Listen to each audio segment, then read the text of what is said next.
Hey everyone, it's our very last lecture in the course on world religions, and today our lecture is going to concern that of atheism.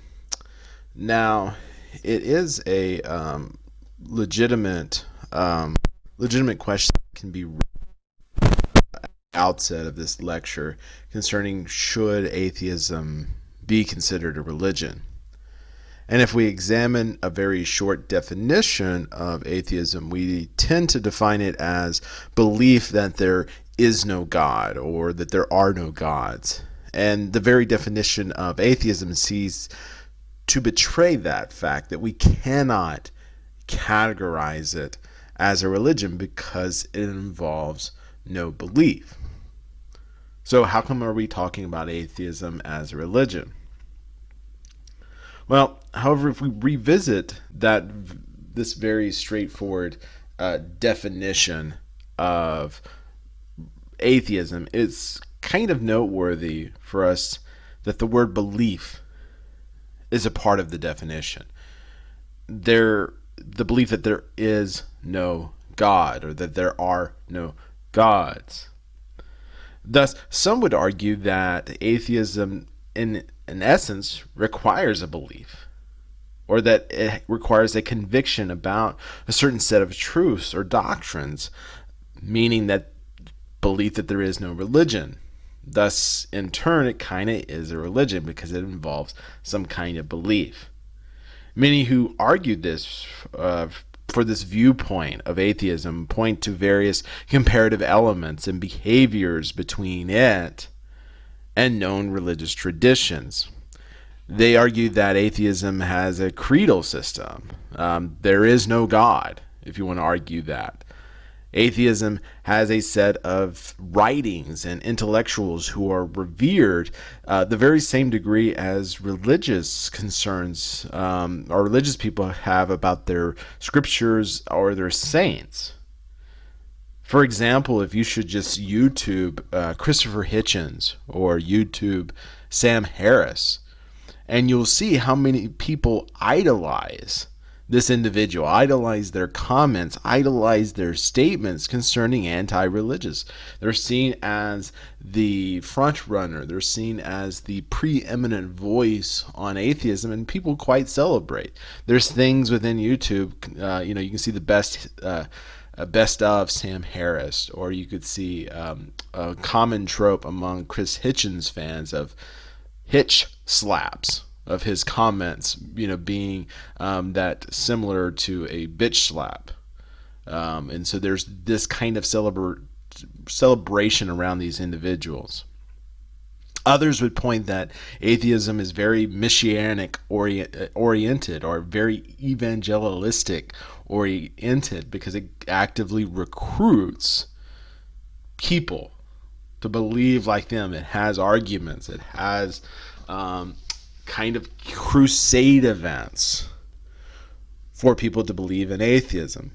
Some would argue that universities are really the best examples of atheism as an activity of kind of like a church that where people come and brood and get cultivated into becoming atheists just like their teachers. And so that's why you can see some people say atheism does operate very much like a church, very much like a religion.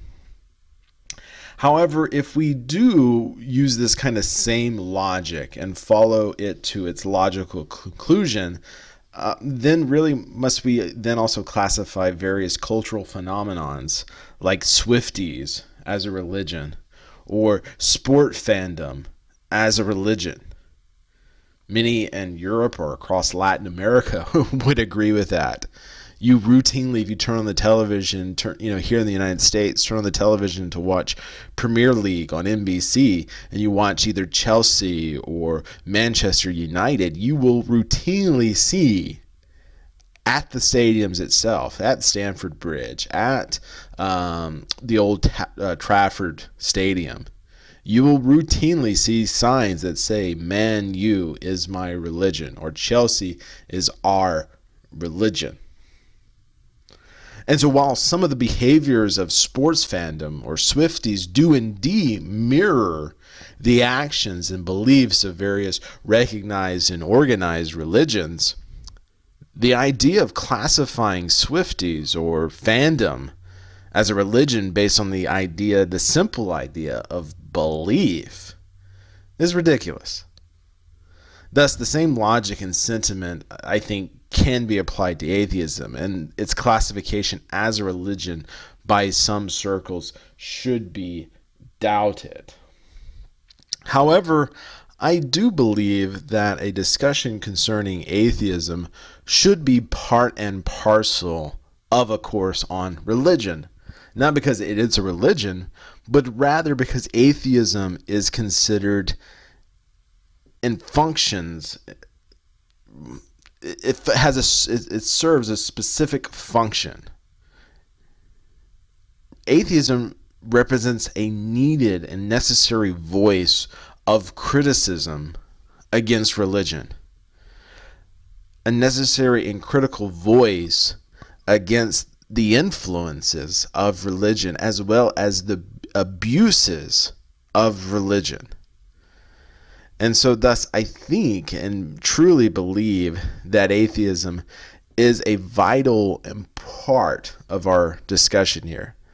It's vitally important here to stress that the fact that regardless of the question of the truth about various religious claims espoused by various religious traditions on the globe and the debate as to which is right, religion must be recognized as a powerful social force in society.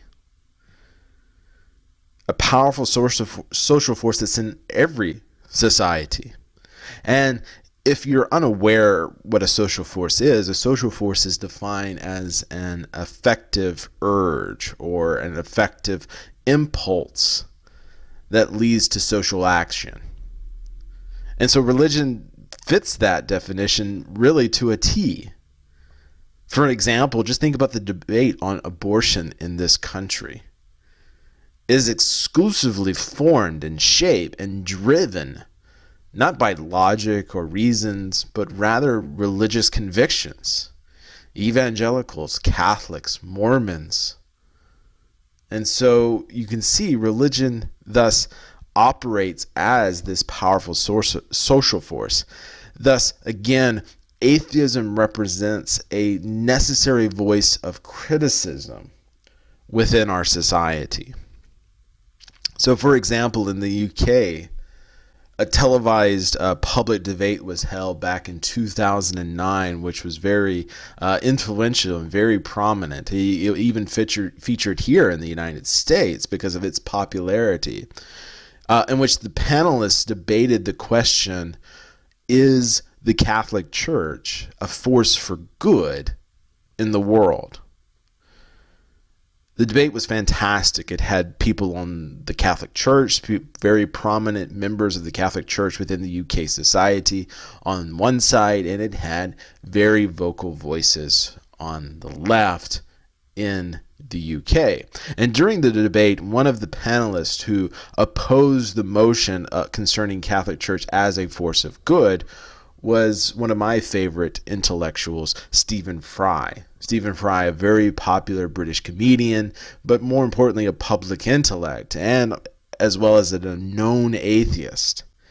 And he gave one of the best and most passionate and fair critiques about the Catholic Church and subsequently about religion that I ever heard. During his opening remarks, he just simply recanted the recent history of the Catholic Church. He laid out ethical and moral concerns for Catholic doctrines and how those Catholic doctrines have been misinterpreted and misused to justify discriminations. And so he questions, how can then we simply classify the Catholic Church as a source of good when its own history, its very recent history, marks it as something questionable? I have shared an excerpt of this video, this debate happening, and his remarks in our additional learning materials for this module. So therefore, I would encourage you to watch it, and to watch it with a fair mind. Again, I'm not celebrating these individuals or this topic because I believe you should be an atheist, or that I'm a champion of atheism. On the contrary, no. Rather, that's not my purpose here. Rather, I firmly believe that we have a responsibility as Americans, as well as educated people, to listen. And more specifically, to listen to the other side. There is such a thing as constructive criticism. Constructive criticism can be harsh. It can be very hard to listen to. However, it's a very necessary part of being a human being, of being a coworker, of being a student.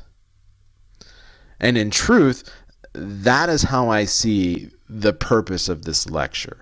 The purpose of this lecture being a bit of constructive criticism. So instead of me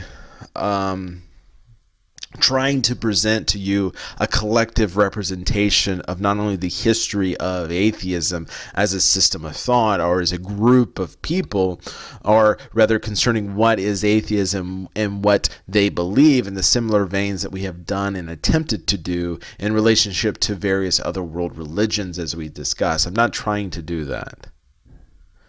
Rather, the goal of this lecture is to present you with a series of arguments and rationales and criticisms of religion that have been offered by prominent atheists throughout history, as well as the typical arguments that atheists and believers have throughout history. And so I'm going to give you this kind of 5 characteristic arguments that are being by atheists and by devout people. I want you to be exposed to this because you're going to hear these arguments, very typical.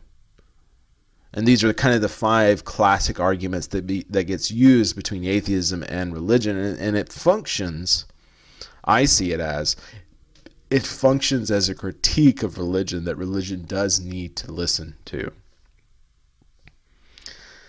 However, outside of that too, at the beginning of this lecture, I am going to discuss some recent statistics and data concerning atheism as a recent religious phenomenon in the modern era and its growth. So we will start with some kind of basic facts, like we always do, concerning our discussion on religion, but here specifically on atheism.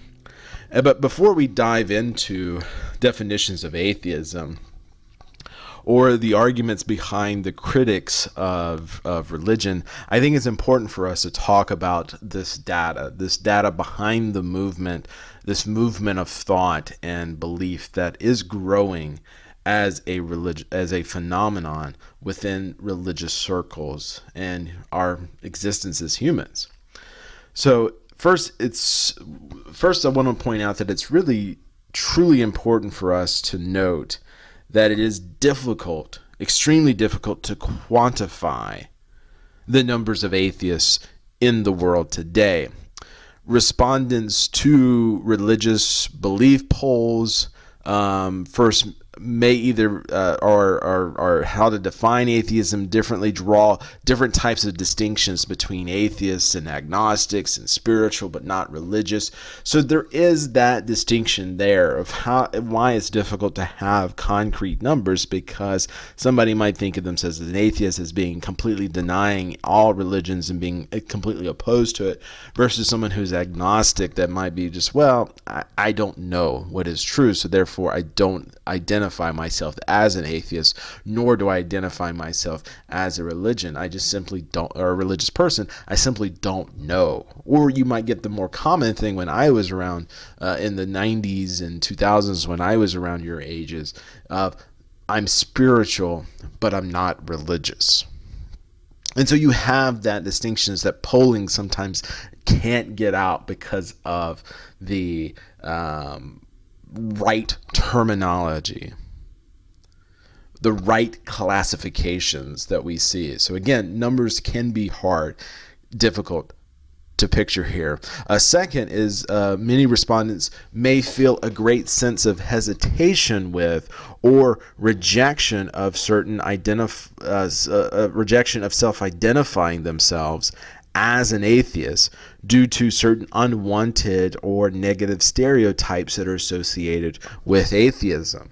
Particularly here in the 1950s and 60s, at the height in the United States, at the height of the Cold War, being non-religious, being someone who didn't attend, Christian mass or Protestant worship service or even synagogue, you were considered a communist if you self-identify as an atheist. Therefore, you were classified as an enemy of the state just simply because you didn't believe in a religious tradition, even though in the United States we have the protection, the First Amendment, your protection for you can believe in whatever you want to believe or believe what you don't want to believe. You have that protection here. But however, because of the historical climate, people were hesitant to self-identify. And the same is going on as well here. I don't want to be identified as a liberal. And so there's that fear of self-identification or fear of those stereotypes that get associated with atheism. Third, whatever numbers we can get from polling are potentially skewed due to many cultural misunderstandings of the nature of religion, the definition of religion, as well as atheism, especially in South or Southeast Asia or East Asia in general. We've talked about this in volume concerning Buddhism and Confucianism and Taoism and Shinto within East Asian societies, that the idea of religion is really much a Western concept. And so it doesn't really exist within their culture. It's a relatively new term that's being introduced into their culture, and they're having to deal with it. And so that's being asked to classify yourself as a religious person when that concept doesn't exist, and these cultures can attribute to skewed numbers, because they don't see themselves as religious, because they don't understand the question. They don't understand the terminology. And finally, number 4, we have to look at the data and polling from various communistic countries today, countries like China, Cuba, North Korea, Laos, and Vietnam. We have to look at that data with a very critical eye. Because even though officially in these countries the population is registered and polled as atheists and non-religious believers, because that is the dogma that is passed down from their government and from the hierarchies. However, if you look at the data, if you look at the local populations within these countries, they are actively practicing religion, even though officially they're atheistic. So, for example, in Vietnam, when the majority of the country identifies themselves as being atheists, in fact, 24% of the population, when polled, actively participate in various religious traditional practices, even though they identify themselves as being non-religious. They're actively participating in religious circles, whether that's Catholic Church, whether that's a Buddhist temple. 24% of the population actively participate in religious traditions. So that's what we classify them being religious, even though they say they're atheists. So you can see there's some skewing of the data here. So we have to be mindful of that. With that said, various data points and polling services have indicated that the world's population, which self-identifies as being non-religious or being irreligious, is anywhere between 9% to around 13%. So that means that the number of atheists can fall anywhere between around 730 million people to just a little over 1 billion people on the globe consider themselves to be non-religious to some degree or to the most degree extreme. And if you would compare these numbers and put them in a ranking along with other recognized religions that we have discussed in this course, non-religious people would find themselves as the 5th largest belief system and community on the globe. That would rank them just behind Buddhism at number 4, Hinduism at number 3, Islam at number 2, and Christianity as number 1. If you look at it another way, that means that there are potentially more atheists on earth than there are Sikhs, Jews, Baha'is, Jains, Mormons, Scientologists combined. So this is another reason why religious scholars and religious textbooks and religious courses talk about atheism, because it is a growing demographic on the globe. And it's a important, very important belief system that we need to recognize and that we need to talk about. Also, both religious scholars and sociologists have noticed an ever-growing trend across the globe concerning the growth of the irreligious, or those who self-identify as quote, belonging to no religion. We tend to call these people nuns. So nuns being N-O-N-E-S, not Catholic nuns that we think of N-U-N-S. No, we're talking about nun. As none religion, none, no identification, no association with religion. So none is a new brand of religious categorization that was first created by the Pew Research Center in a kind of direct reflection of the growing numbers of participants within their own polling data throughout the 2000s and 2010s of people who self-identified with no religion at all, meaning that they have none, and so thus they're called nuns. They don't attend religious services, they have no associations with religious institutions, and they generally reject religious beliefs. However, there are many nuns who would say that they are spiritual but not religious. And so thus nuns have become this kind of umbrella category which includes strict atheists, agnostics, the term we'll talk about later, as well as people who have been disaffected or disenfranchised by religion, so thus don't identify with them. And so they become this category group that you see, and so that's another reason why the numbers can kind of be skewed. And so why is irreligious sentiment and irreligious identification being perceived as a growing phenomenon across the globe? Well, there are several reasons for that. The first piece of evidence posted is a noticeable correlation between irreligious beliefs and one's educational level. In a 2008 study which sampled around about 137 countries, researchers found intelligence to be positively correlated, meaning directly related to disbelief in God. Around 84% of participants who self-identified, or let me rephrase it, not 84%, that's a lot, but there is an 84% correlation between those who self-identified as being atheists or not believing in God, and with having very high religious levels, either graduating from college, graduating with a master's degree, if not achieving a PhD or some type of doctorate program.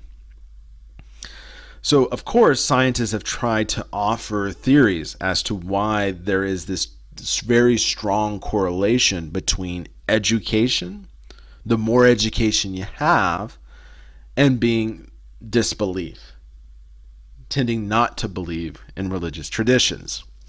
And so one of the most prominent theories that is people of higher IQ are more likely to engage in analytical reasoning, and that disbelief in religion results from the natural application of higher levels of analytical reasoning to assess religious claims, meaning that you just reasoned it out. You started asking questions, and those questions led to doubt, and thus naturally you concluded a disbelief in a religious tradition. You're going to see a lot of these in these arguments that we're going to show and highlight a little bit later. So that's one of the reasons, is basically, hey, you're tending to be engaging more in analytical reasoning if you are more educated. It's a theory that makes sense. Another prominent theory is that the relationship between someone's IQ and their religiosity is mediated by an individual's feelings towards conformity. So this theory postulates that the reason why there's so many religious people is because we as humans tend to be conformist. And so if you look at many of the countries in which irreligion is popular, like if you look at the map on the board, if you look at where disbelief is more prominent, you see greater shades of purple. So Europe is a great example. China, communistic countries are very dark coloring. But areas that tend to be impoverished, areas that tend to have still strong residents of religious institutions, the color is gray. So meaning that religious belief is a conformist choice, while in other countries, religious disbelief is again a conformist choice. That if you live in the UK, if you live in the Netherlands, if you live in China, it's popular to not believe in religion versus being in Saudi Arabia, for example. The data shows that humans, again, we're very largely conformist, and we tend to participate in trends or repeat subconscious patterns that we see. A great example is just go to the post office and we naturally start making lines. If we're waiting at the door to go into a business and there's somebody standing outside, naturally we get in behind them, not looking and investigating ourselves. If the door is open, we just naturally conform subconsciously to patterns that we see. We go to the doctor's office. We sit down because that's the established pattern that we see. No one's preventing you from standing up. No one's preventing you from laying down, from sitting on the ground with your legs crossed. But we tend not to do that. We tend to sit in the chairs. We tend to sit in spaced out chairs because that's the pattern. And so you can see, again, we're very conformist individuals. So again, there's theory, there's what's the word I'm looking for? Validation to these theories of, well, it's just higher IQ means that you tend to be more analytical, which is true, or rather that as individuals we rather tend to be conformists. And so thus, if we live in Austria, for example, we tend to be less religious than if we live in Yemen. The second point is that data analysis have also seen a correlation between religious belief and an individual's financial stability. According to evolutionary psychologist Nigel Barber, atheism grows in places where most people feel economically secure, particularly in the areas where social democracy takes reign, or socialized governments take effect.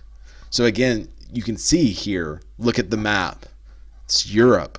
Predominantly almost all of Europe, except certain parts of Eastern Europe, are dominated by very strong irreligious beliefs. The United States, Canada, Australia, areas where people are quite economically secure than places like Nicaragua, places like Bangladesh or Madagascar, where the people tend to be economically less secure. And there is a direct correlation. You look at these underdeveloped countries, there are far fewer atheists and more active numbers of religious participants in economically undeveloped areas, and vice versa. And so there is something to that. Again, you go here in the United States, if you go sometimes to the poorest areas of the United States and neighborhoods, you're going to find more churches there than if you go to the most expensive places in the United States. Go to the beaches and go to where all the rich people live in their houses. You're going to have to drive a pretty far distance to find a church. But again, if you live in the poorer inner cities, there's churches everywhere. Because again, there appears to be this correlation between economic stability and instability with religion. And again, if you remember our discussion concerning Karl Marx, that plays a very important part here as well. What did Karl Marx say about religion? That religion is the opium of the masses. It numbs us to our social injustices that are going on to the world. Religion justifies social injustices to keep us down, to keep us ignorant of what's going on, to keep us not for fighting for what is ours. And so again, there's something to that. There's also a correlation between irreligious beliefs and secularism. So this kind of goes to one's educational level as well, that here as countries tend to devolve themselves, especially if you look at Europe and in Canada and parts of the United States, as countries tend to devolve themselves from religious institutions, people tend to be more religious. So you can see like China, the country that is officially atheistic, and its government, its modus operandi is atheism. You can see on the map it's very dark purple. And so there's this correlation between religious belief and secularism. Lastly, there's also this correlation between religious beliefs and scientific progress as well. And this kind of leaks, this again leans towards our earlier discussion concerning one's educational levels. The more we realize that heaven, that the heavens don't exist just above the clouds, once we got into hot air balloons and we got into airplanes and we were able to traverse the skies, we realized that there wasn't gods up there, Zeus up there in heaven throwing lightning bolts down. We didn't really, once we were able to understand rock formations and understand the purpose of earthquakes and how earthquakes are made, we tend to stop believing in that there's an individual, that there's titans who are jumping up and down that cause earthquakes. So again, there's this direct correlation. I also want to kind of talk about a second point here, and really wish to drive home again the reason why we are talking about atheism in this course. If I were asked to distill and give you credible reason as to why one should listen to this lecture and this topic in the future, I believe I can give you two legitimate reasons for your attention. Number one is that religion has and continues to play an influential impact in human civilization and the affairs of humans. Religion has shaped everything from politics to minority rights to education to the arts to science to human behavior. Again, it's a forgotten truth, and it's a forgotten truth by the religious folks as well, that religion is a powerful hegemony. It's a system of power and of structure. And so this criticism of that power and of that structure, criticism of religion, plays an equal vital part in human history and human development. Two examples that I can give you right off the bat. The Western world would not be the same if it was not for the Protestant Reformation. If it wasn't for Martin Luther being a critic of the dominant religious force of his day, the Roman Catholic Church, we would not have the Enlightenment. We would not have the beliefs of individual rights and liberty. Because that's what Martin Luther was fighting for when he was going about his Reformation movement, his protest against the Catholic Church. And similarly, we would not have the world we have today if it wasn't for the scientific revolution. The scientific revolution were led by men who criticized religion. We wouldn't have theories about gravity, about the universe, that had led to the discovery and the implementation of NASA putting satellites into space to help us communicate with our loved ones across the globe, for us never to be lost in the middle of the Yucatan Peninsula when we're on vacationing in Mexico. If it wasn't for a critique in religion. So that's a very important point. Religion plays a huge part in an influential impact in human civilization and affairs. So that's why we need to talk about atheism. But also is because, number two, that leads me to we need to practice this old Latin maxim, this old Latin saying that is so true, that lays at the heart of good education. And it's something that I try to practice every day in my life. That of audi alteram tarum, patarum, which in Latin means let the other side be heard. Religion is a strong, heavy-handed, but competing worldview. A worldview that has often put down other competing voices and worldviews. And it doesn't have the best track record of dealing with other people. Religion is heavily a certainty claims system of thought and has been proven wrong about certain things. So, for example, Copernicus discovering that, hey, the earth is not the center of the universe as the Catholic Church taught, but rather we are part of a heliocentric solar system in which the earth evolves around the sun. Or just read about the trials of Galileo Galilei, a staunch Catholic himself, who was put on trial by the Catholic Church for his scientific teachings, which turned out to all be true. So again, religion doesn't have the best track record. Religion constantly evolves and changes as people in society change, and that change and evolution cannot occur if there's no place for a critical voice to be heard.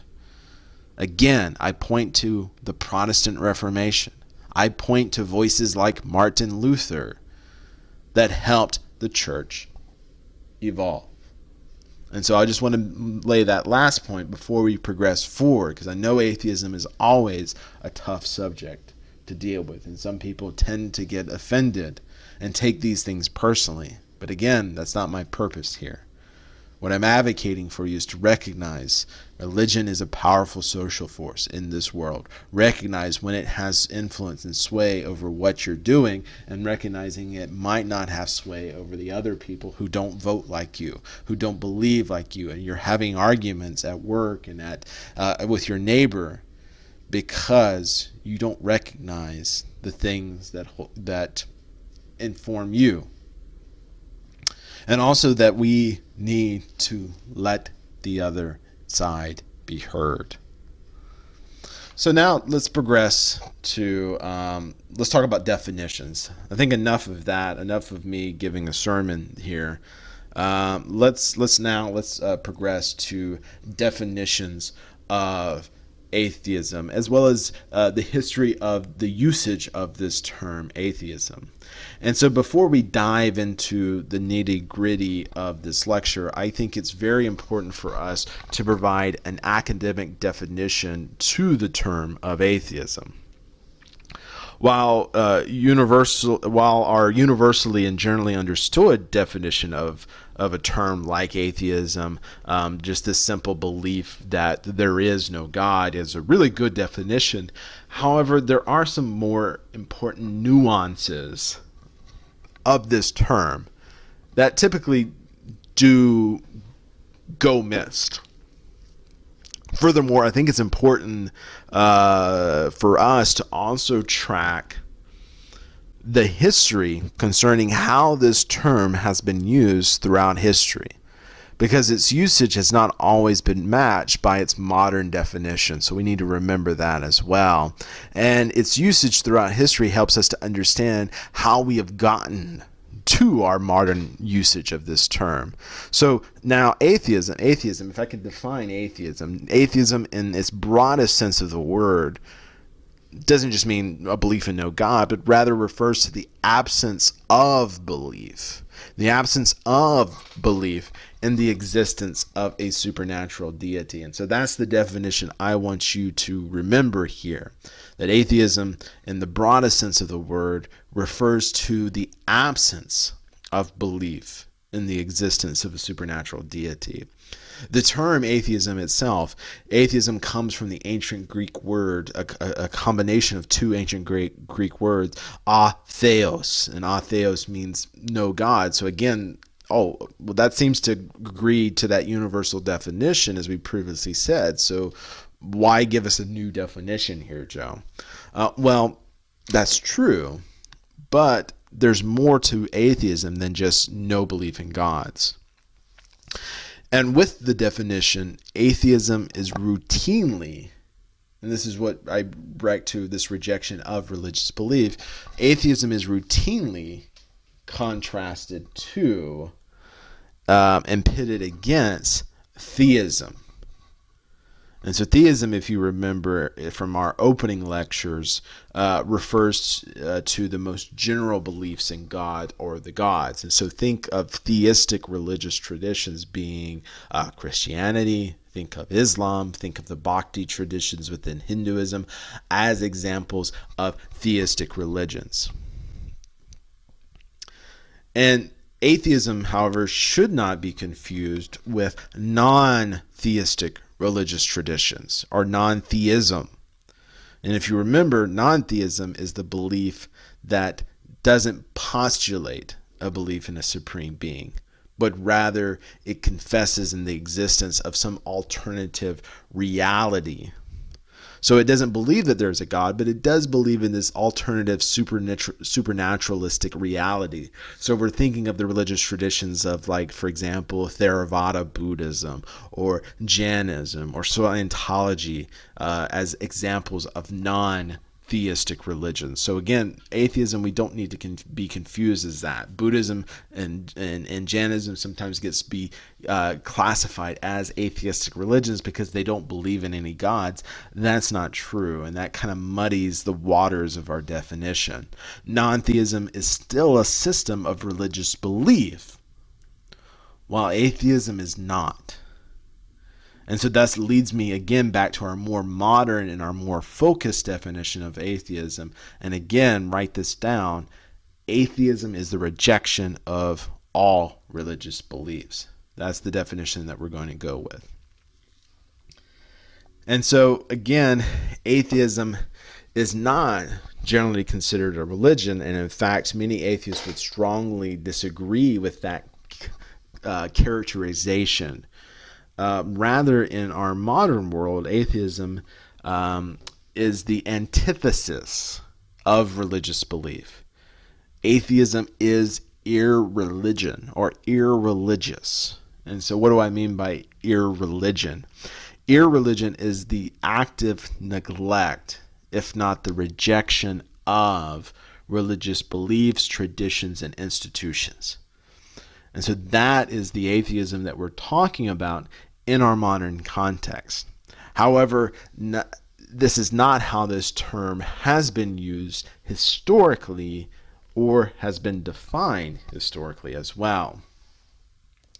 Now, of course, religious philosophers or religious and philosophical scholars are not satisfied with the definition of atheism that we have laid out thus far. Atheism being this absence of belief in the existence of gods and goddesses, but rather a rejection of all religious beliefs. Scholars tend to point out that there's a confusion, a bit of ambiguity with defining atheism with non-belief in God.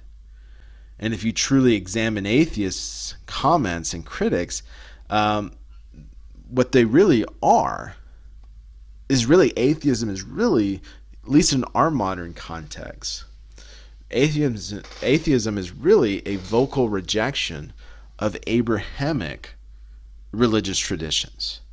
Those traditions of Judaism, Christianity, and Islam being very specific. If you examine atheistic sentiments across literature, on YouTube, you will see that rarely are they being antagonistic towards Buddhism, being antagonistic towards Hinduism. It seems to be a very one-sided debate of who their irate is aimed at. Thus, some scholars would argue that instead we really should be classifying atheism as really just being anti-Abrahamic religion.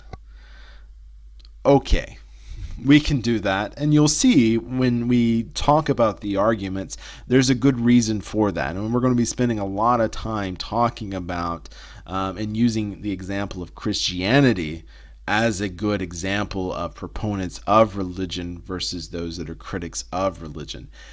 So there is some truism to that.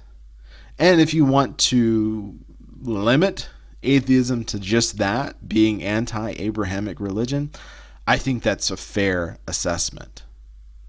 I really do. And so I just wanted to point that out, that some scholars tend to say, hey, instead, really what we should be recognize what's going on here.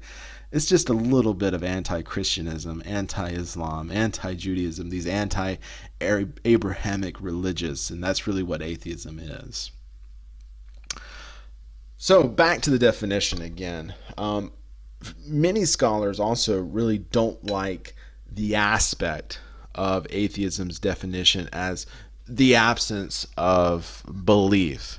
So again, as we discussed with any religious scholar or any scholar in general, we like to really hone in on specifics. We like to make arguments. And so this is an argument here concerning that this broad definition of just the absence of belief is a little bit too vague here. And so famously, the Franco-German philosopher Paul Heinrich Dietrich, as well as the American author George H. Smith, pointed out a significant flaw within this definition, being that I think it's Dietrich who made this argument that all children are then atheists, because they emerge in this world with the absence of belief due to their own ignorance. So are we okay with classifying children as being atheists? No, of course not. So instead, what we have tended to do, and what modern scholars have intended to propose, is that we give a more precise classification, if not categorization, of atheism. That we can't just leave it to this general term, but instead that we need to drill it down a little bit further. So in turn, what has happened is that you will see that there's three separate but sometimes interrelated terms that are used to classify further, subcategorize further atheism. You'll see either implicit or explicit atheism. I think that's the definition that your textbook uses. Sometimes you'll see, I think Wikipedia uses this a lot, positive and negative atheism as terms. When I was in school, the popular one was strong versus weak atheism. But they all kind of mean the same thing. But they, like I said, you see these separate terms, but they're all interrelated, and that's how I'm going to treat them. So atheism, or specifically implicit atheism, or negative atheism, or weak atheism, we're bracketing those three together here. Implicit, negative, and weak. Those all refer to the absence of theistic belief without a conscious rejection of it. So this would be okay. This would include those who consider themselves agnostic, who consider themselves, I'm spiritual but not religious. Implicit atheism, or negative atheism, or weak atheism tends to be applied to that definition. The opposite is true for those who are explicit, who are positive atheists, who are strong atheists. That term refers to a conscious rejection of all religions. So you can see they're trying to make this kind of umbrella terminology here to be more inclusive. So again, I just wanted to make that point clear, because you will see this of atheism being implicit versus explicit, or strong atheism versus weak atheism.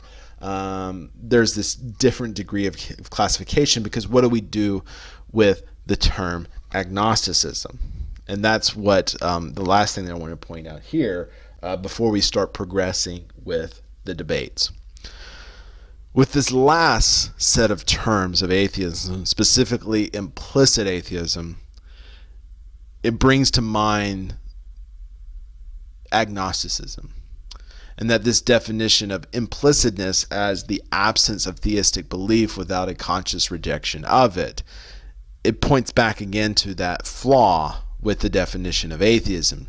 Again, traditionally and simplistically, we define it as being belief in no gods. And from its literal translation from the ancient Greek word, that we get that kind of simplistic definition. However, there is a classification that needs to be brought forth that leads us to agnosticism. In ancient Greek, the prefix a there, when it's at the start of many words, is a compound word. It's a negative article that typically means no, and so therefore no gods. But it can also mean without. And so it's that last definition here that brings to mind agnosticism. And atheism and agnosticism are sometimes confused for the same term, sometimes conflated together. However, they shouldn't be. Often when you discuss atheism, and when somebody self-identifies as an atheist, when you really drill it down, they're really qualifying themselves not as an atheistic, but as being agnostic. And so that's why there's some confusion there. But these are really two distinct terms. And there are two distinct positions concerning the existence of a creator deity. And so that's why I wanted to flesh this out a little bit more. Agnosticism is a position, really. It's a belief regarding the existence of a creator deity. And it hinges on the idea that knowledge about this creator deity, questions concerning the existence of this creator deity, or just existence of religion itself, is fundamentally unknowable. Hence, it's without. Agnosticism comes from the Greek word agnosis. The negative again, we say no, but also can mean without. And gnosis is the Greek word for knowledge. So it's not no knowledge, but it's without knowledge. And this term was coined by a famed British biologist who's sometimes known as the bulldog of Darwinism, the very famed Thomas Henry Huxley, who coined the term agnostic in 1869 when he said, quote, agnostic simply means that a man shall not say he knows or believes that which has no scientific grounding for professing to know or believe. So it's something that's very broad in general. It talks about just scientific knowledge, that technically we're all atheists until we have scientific proof and grounds. We have empirical evidence. But even though this term was coined by Huxley to be used within scientific realms, very quickly it became popular amongst the religious circle as well, and so it's become used by our religious roots, and the roots are there. The term itself, like atheism, again, it comes from the ancient Greek and it's translated without. But the idea of agnosticism is very religious in its roots. It goes all the way back to the 5th century. So, for example, the 5th century Jainist monk Sahanja, who was an ascetic monk and philosopher, expressed agnostic ideas and notions concerning the nature of reality, as well as can we know if there is an existence after this life. Sanjay wrote that, quote, if you ask me if there exists another world after death, and if I thought that there exists another world, I would tell you. But I don't think so. Or I don't know. End quote. We also see this with Protagoras, who is another pre-Socratic Greek philosopher and rhetoric, who expressed agnosticism concerning the existence of God. In his book that still survives to this day, On the Gods, Protagoras wrote that, quote, I have no means of knowing whether the gods exist or not, nor of what sort they may be, because of obscurity of the subject and the brevity of human life. Meaning I can't observe if gods are eternal or even if they exist. And then early Christians would also use the term agnostic, particularly with the definition concerning without knowledge, in their apologetic debates with Greek philosophers and believers of the Greco-Roman religion, arguing that their knowledge and their philosophy was only in part or only in truth, and then it was incomplete without the true revelation or in relationship to the gospel. And then this term is also adopted by Islam, and it became a major religion and influence. So agnosticism became equated without knowledge, or meaning without God itself. And so by the time we get to the Christianity and Islam, agnosticism gets conflated between the two, because they have the knowledge. There's only one source of knowledge, that of being a believer of their tradition. And so that's where it kind of gets conflated here. But however, I want us to bring us back to Huxley's definition and to his bulldogish defensive nature, and to clarify that agnosticism here is not so much a creed, but it's a method, as well as atheism. Atheism is not so much a creed as it's a method, a system of thought. And so I think this now leads me to, we're going to start talking about the arguments. I think this is a good place now to let's start progressing now towards our arguments. But before we do that, I think it's important to note what are setting up the ground rule here of what are the most common criticism of religion. And with demographics and definitions and clarifications fully established concerning atheism, I think it's prudent now for us to start transitioning to the real heart and to the real meat of this lecture. And so for the remaining part of the lecture, we're going to talk about various arguments used by critics as critics of religion, to not only understand their criticism, but also to understand the shortcomings of religion as well. And so again, I believe it's very important for us to hear the other side concerning religion, meaning that the voices of the irreligious or the voices of the critic can function like a mirror. And a mirror serves a great purpose in our human existence. It serves for self-reflection. It serves for self-improvement. However, it's also important for me to note and to push out to my atheistic friends as well that not all opposition is 100% accurate.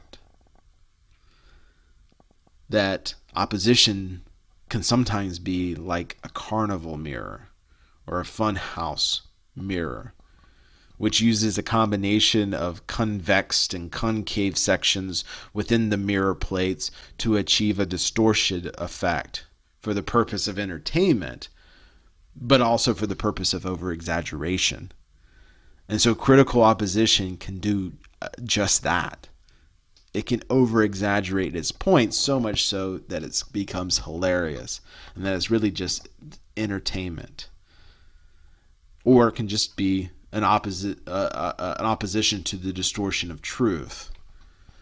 We don't want that here. Again, I want to stress the point that because it links to earlier statements I've made at the beginning of the course as well as the start of this lecture, my purpose here is not to belittle any religious tradition or to be a champion of one religious tradition or system over another. But also I'm not advocating for no religious ideas as well, or atheism or agnosticism. Again, that's not my purpose. My purpose is, I believe I should be the voice, the area, to let the other side be heard. And that's a sentiment that is fully on display here as we progress throughout these lectures. And so now for the remaining part of the lecture, we're going to talk about the criticisms here. So we're going to get to the heart of it in these arguments. And so we're going to talk about 5 main categories of arguments against religion, and that they're often arguments really about concerning the existence of God. So you can see a lot of this is, again, back to that earlier statement I made that atheism is really just being anti-Abrahamic religion. You will see a lot of these here in these arguments. And so the first one we're going to start with is the epistemological argument, Then we're going to transition to the ontological, the teleological, the logical, and then end with the moral argument. Now, if many of you who might be taking intro to philosophy or have taken a higher level philosophical course, you're going to see some of these arguments and recognize them, recognize these terms: epistemology, ontology, teleology. You're going to recognize these arguments because they're very foundational in philosophy. But recognize that we're also going to be talking about religion as well. So we're going to be using elements of philosophy, but primarily in the religious field of service. So that's where we are. But I wanted to highlight these points. So now let us start to transition to the epistemological argument. So what is the epistemological argument? If you're not aware of what epistemology is a branch of philosophy that is concerned with knowledge. Specifically, what does it mean to know something? That's the question that it's asking. What does it mean to know something? What are our sources of knowledge? And how can we justify our belief as knowledge? And what are the limits of knowledge? Those are some of the questions that epistemology tries to answer and seeks to give a solution to. And while one of the central issues of epistemology is the question concerning the nature of knowledge or how to define it, within religious debates, the epistemological argument is focused on the idea concerning how can we know that God or the gods or that religious traditions are true? How can we know that? And so that's going to be the focus here. Since the ancient Greek philosophers, we have tended to classify, to define, to characterize knowledge as being a belief that is true and that is justified by evidence. That how we know something, we have knowledge of it, is because it has been proven true by culture. But primarily it's been proven true by others with justifiable evidence being produced. And with the focus really being on what is true and how is truth justified. So, for example, this kind of knowledge, as described here, is the statement that the earth is round, that the earth is spherical rather than flat. That is a true proposition, that the earth is not flat, but that the earth is round. Now, this goes back to the flat earther debates. And if you're a flat earther, I apologize for offending you. However, the earth is round. It's a true proposition because it's based on belief concerning what scientists, astrologists, historians, and sailors have collectively reported and what has been taught to us as knowledge from our society. And the belief, that truism, that the earth is round, is justified, and is justified by empirical evidence.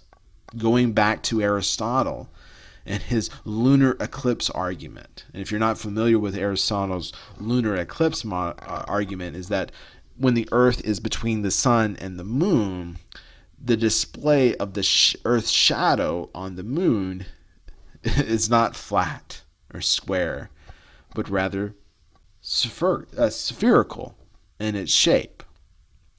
Or you can go to Ptolemy's lunar argument that if the earth is flat, then measurable portions of the moon would be different based on an observer's geolocation, as opposed to the truth that the moon's measurements are the same if you're in Greece at a different geolocation than if you travel down to Egypt. The moon's proportional measures are exactly the same, and they can only be the same if we reside on a spherical plane versus a flat plane. Or you can go back to Eratosthenes in his alignment of the sun argument, that if the earth was flat and only one geographical different spot in his so if the earth was flat, then there would I'm trying to think how to explain it here. What he argued was basically this, that if the earth was flat, then the position of the sun would be different at two different locations. That it would never, ever, ever be the same if the earth was flat. And so when the sun rose on one side and it sets on the other, that at certain points of the day, regardless, the positioning of the sun would always be the same. However, it's not. He experimented with using two wells at different cities at two different geographical locations, and that both would receive full and complete exposure to the sun and the light at the exact same spots, but at different times of the seasons because of the rotation of the earth. And so that was basically his argument. But I think the easiest argument is just photos, guys. We have physical photos. We have live camera feeds from space, from NASA, that testify to the shape of the earth. So we know that the earth is round because we have empirical evidence. And so we know that this truth about the earth being round is justified because we have evidence. So sorry I spent a little too much time there on that, but I wanted to make that point home because epistemology can be quite hard to understand if you're not in philosophy. Now, let us place that same kind of logic to religion and to the belief of gods, or the God, or excuse me, the belief in God or to the gods. While society and culture have imprinted on us that belief in religion and the gods is true and are true, the unspoken reality is that we have no empirical evidence. We can pray. We can pray, God, I want $1 million. We can pray, God, I need this cancer to go away. And nothing happens. Our prayers are not answered. We can shout, God, if you're there, give me a sign of your existence. Strike me down with lightning if you truly exist. And nothing happens. No lightning. No voice from heaven saying, hey, what do you want? We have no empirical evidence. As the great Scottish philosopher David Hume once lamented, that religion by itself claims empirical certainty about the universe, about the heavens and about hell and the existence of God. And yet, if we test its claim, religion shows its own certainty to be impossible. However, the great American psychologist and philosopher William James, who we've talked about at the beginning of this course concerning religious scholars, he would disagree very strongly with David Hume here. And he would argue that empirical evidence of religion as we seek is not concerning external. It's not to seek out the external. That the empirical evidence for religion is the religious belief itself. Instead of looking into heaven for God's existence, rather we need to look to the internal, look to the believer himself, and that the evidence there is the effects of religious belief, that is the empirical, meaning that religion is empirically true and justified because, according to James, it has what he calls cash value. Cash value being that truth has no meaning outside a specific environment and circumstance. And so it's only true if it has an effect on you. So religion is true, and it's true for me because I feel it. And it brings me joy. It brings me happiness. It brings about a changed life in myself. James and I would use a similar comparison that if you love a deceased partner and a family member, how can you empirically prove that you have loved that person or that you're still in love with them, even though they're buried and dead? Sure, you can cite photos, but is that empirical evidence of a past love? How can you demonstrate that you still feel love if they're not here, except through feelings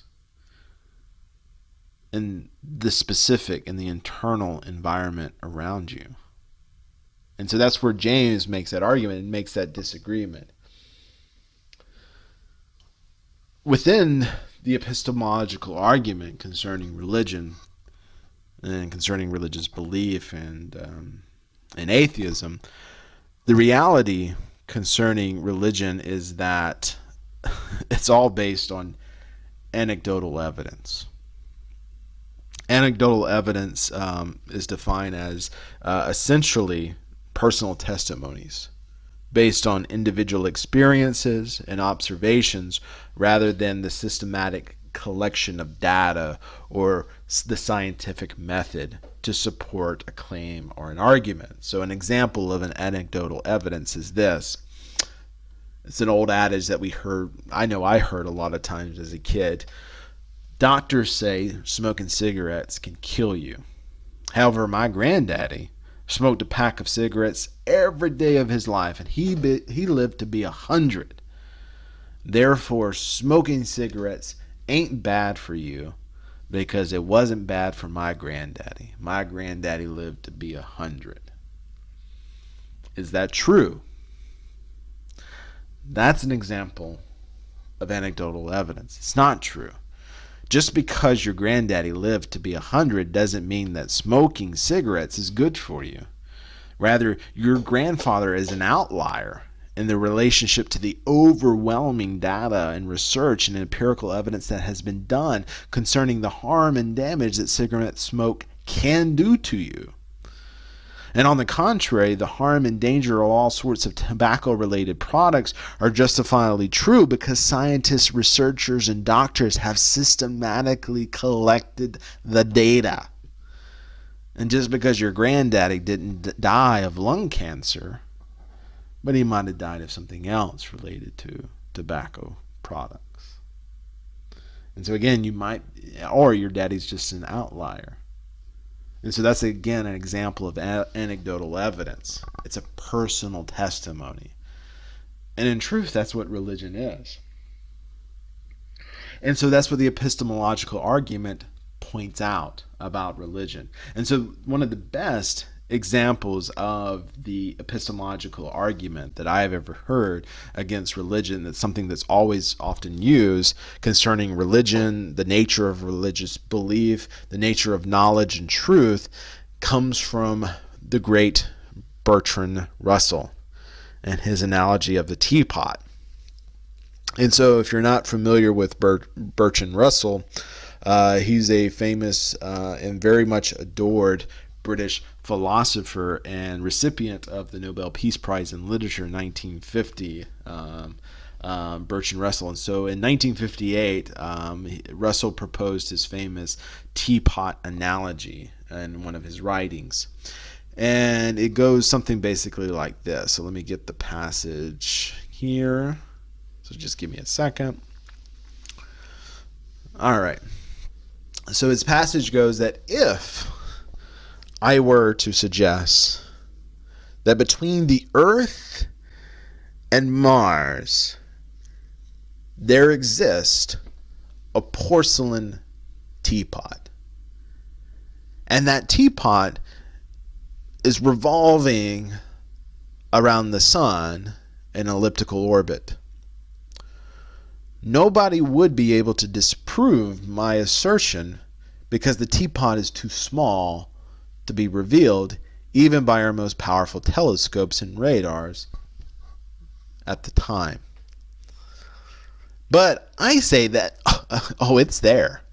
It exists. And if I were to go on to say that since my assertion cannot be disproved, you cannot doubt it. And thus you must believe it to be true and not question it. Therefore, should I rightly be thought to be talking nonsense? However, if the existence of such a teapot was affirmed in ancient books, would you still believe me? If you think I'm sane, if I were to teach this as sacred truth every Sunday and instill my beliefs into the minds of your children at school, would you think I'm sane if I were to say that hesitation to believe in the existence of the teapot would entitle you, the doubter, the attentions of a psychiatrist, or subject you to the horrors of the Inquisition in an earlier time? Interesting writing, but his point is clear. So if you examine the situation unbiasedly concerning religious beliefs and claims, you can see that religion is largely based and built upon anecdotal evidence. It's what I say. It's personal testimony. If we were to apply Burton's teapot analogy to religion, the best example that I can think of is the Buddhist idea of nirvana or enlightenment. How can this be justifiably proven to exist? If you recall, nirvana refers to the blowing out or to the quenching of activities concerning the worldly mind and your relationship to suffering in the world. And it refers to a kind of soteriological release from the endless cycles of samsara. So again, how can you justifiably prove nirvana is true?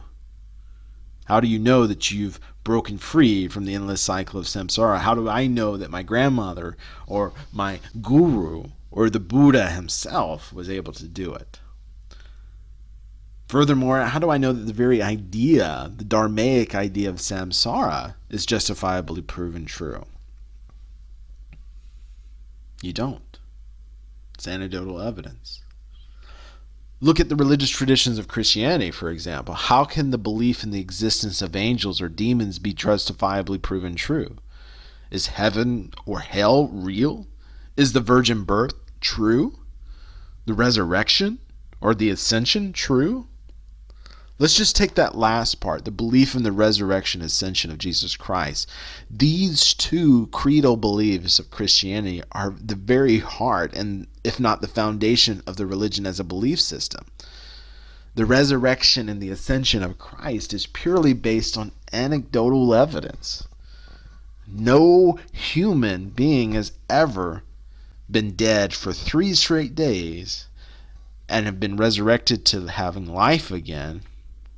And no one has physically ascended into heaven on a white cloud. That has never happened. And yet, the evidence we do have is anecdotal. Even the Gospels acknowledge this fact. It says that only a small handful of people saw it. And those small handful of people, coincidentally, would become the leaders of this new religious movement? So basically, the epistemological argument against religion can be resummarized as a burden of proof argument. That instead of the burden of proof concerning non-belief, meaning the defense of atheism, the epistemological argument then shifts the burden onto belief and on the defense of religion. How can religion be empirically proven to be true?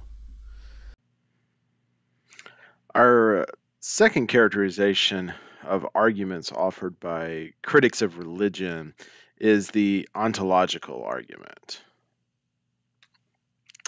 So the ontological argument, it comes from the Greek word meaning a discourse concerning things that are, or concerning which is. and it refers to a philosophical study of being and existence itself. And it delves into fundamental questions about what kind of entities exist and how they are categorized and how they relate to each other. Essentially, what ontological is, or ontology is the study of the nature of reality. And how do we know something is real versus something that is not true? So this really plays into the philosophical study. So think of the famed French 17th century philosopher Rene Descartes and his famous Latin proposition, cogito ergo sum, which in English is I think, therefore I am. What Descartes was trying to do is he's aiming to create a foundation for certain knowledge amidst physical skepticism. So you can see a parallel automatically there with religion, with skepticism concerning the existence of God. But what Descartes proposes is that doubt itself proves the existence of the doubter. And that even if anything else is uncertain, the very act of doubting demonstrates the undeniable existence of our existence. We're a thinking thing, meaning I don't know if I'm still dreaming or if my existence is a simulation. That's what Descartes is trying to get. And so by doubt, he argues it proves we exist. So if you want to think of a modern interpretation, think of Keanu Reeves and his late 1990s, early 2000s Matrix series of an individual human who believes that he's in a real existence, but however is encountered with the brood reality that actually life is a dream and that human existence is actually, the world's been taken over by robots, and that humans exist in order to become human batteries for the gods or the robots in sense. And so another example would be maybe think of NPCs, these non-playable characters in video games from Rockstar, like GTA, where you think of people that are driving around in cars, people that are walking along the streets there of Los Santos, that Sandy Shores, that those people, those NPCs, they're not real because they don't have self-doubt. You're real because you have self-doubt. And so that's just that's a explanation of ontology in terms of Rene Descartes and philosophy with modern day movie. So let's get to religion and how does that apply to religious studies? Well, in religious circles, ontological arguments centralize around the existence of God and aiming to prove God existence through pure reason and pure logic without having to rely on empirical evidence that we've seen from the epistemological argument, or that we're not having to rely on religious experiences as William James tried to push forth as a counter argument to the epistemological argument. So again, it's pure reason. It's through reasons. And so the most famous example, the one that I can think of, the one that's most widely used of the ontological argument, is that proposed by the English theologian Anselm of Canterbury. Anselm, in his famous work from 1078, the Proslogium, which is like in Latin, basically translated in English as a discourse on the existence of God. In the book, Anselm famously defines God as a being that which no greater can be conceived. So he's trying to use logic argument, and he argues that such a being must exist in the mind, even in that person who denies the existence of God. And so Anselm is suggesting that if an individual can imagine the greatest possible being, and that being is aka God of Christianity, existing in the mind, it must also reason that it can also be imagined, and then if it can be imagined, it can be existed in reality. And so basically, let me summarize that. He's trying to use logic here, but basically what he's arguing is, and it's something that we've also seen in some of our early discussions on religious scholars and how them trying to uncover the origins of religion. And so think back to E.B. Tyler. Think back to who else? Max Weber, not Weber. Max Mueller. Max Mueller. Yeah, that's the better example there. Max Mueller. And so the example that I want you to think of is this: how is the world created? How does existence come into being? Well, how does a building come into being? Building needs materials. It needs something to be able to hold it, structure it together. But in order to organize those together, it needs an individual. It needs a human. It needs a creator. And so if you can imagine, this is how buildings come into existence, castles come into existence. People, how do people come into existence? Well, it takes other people to create people. So if you can imagine these scenarios on Earth, and these scenarios on Earth are realistic examples, then it's not too far-fetched to imagine that there is another source, an individual that's much higher, that, again, back to Anselm's definition, a being that which no greater being can be conceived. So something higher than human beings. If human beings can create, who created human beings? It has to be something higher than a human being. And so thus Anselm is making the argument that since we exist, therefore God exists. And that's basically the ontological argument that he makes. And naturally, many Abrahamic religions, theologians, philosophers, believers really have loved the ontological argument in the past and really rely heavily upon it when dealing with skepticism and debates on the existence of God. Because, again, existence is an easy definition to defend. It kind of makes logical sense. However, a counter argument can easily be made. And so the most famous counter argument being made against the ontological argument actually comes from a contemporary of Anselm.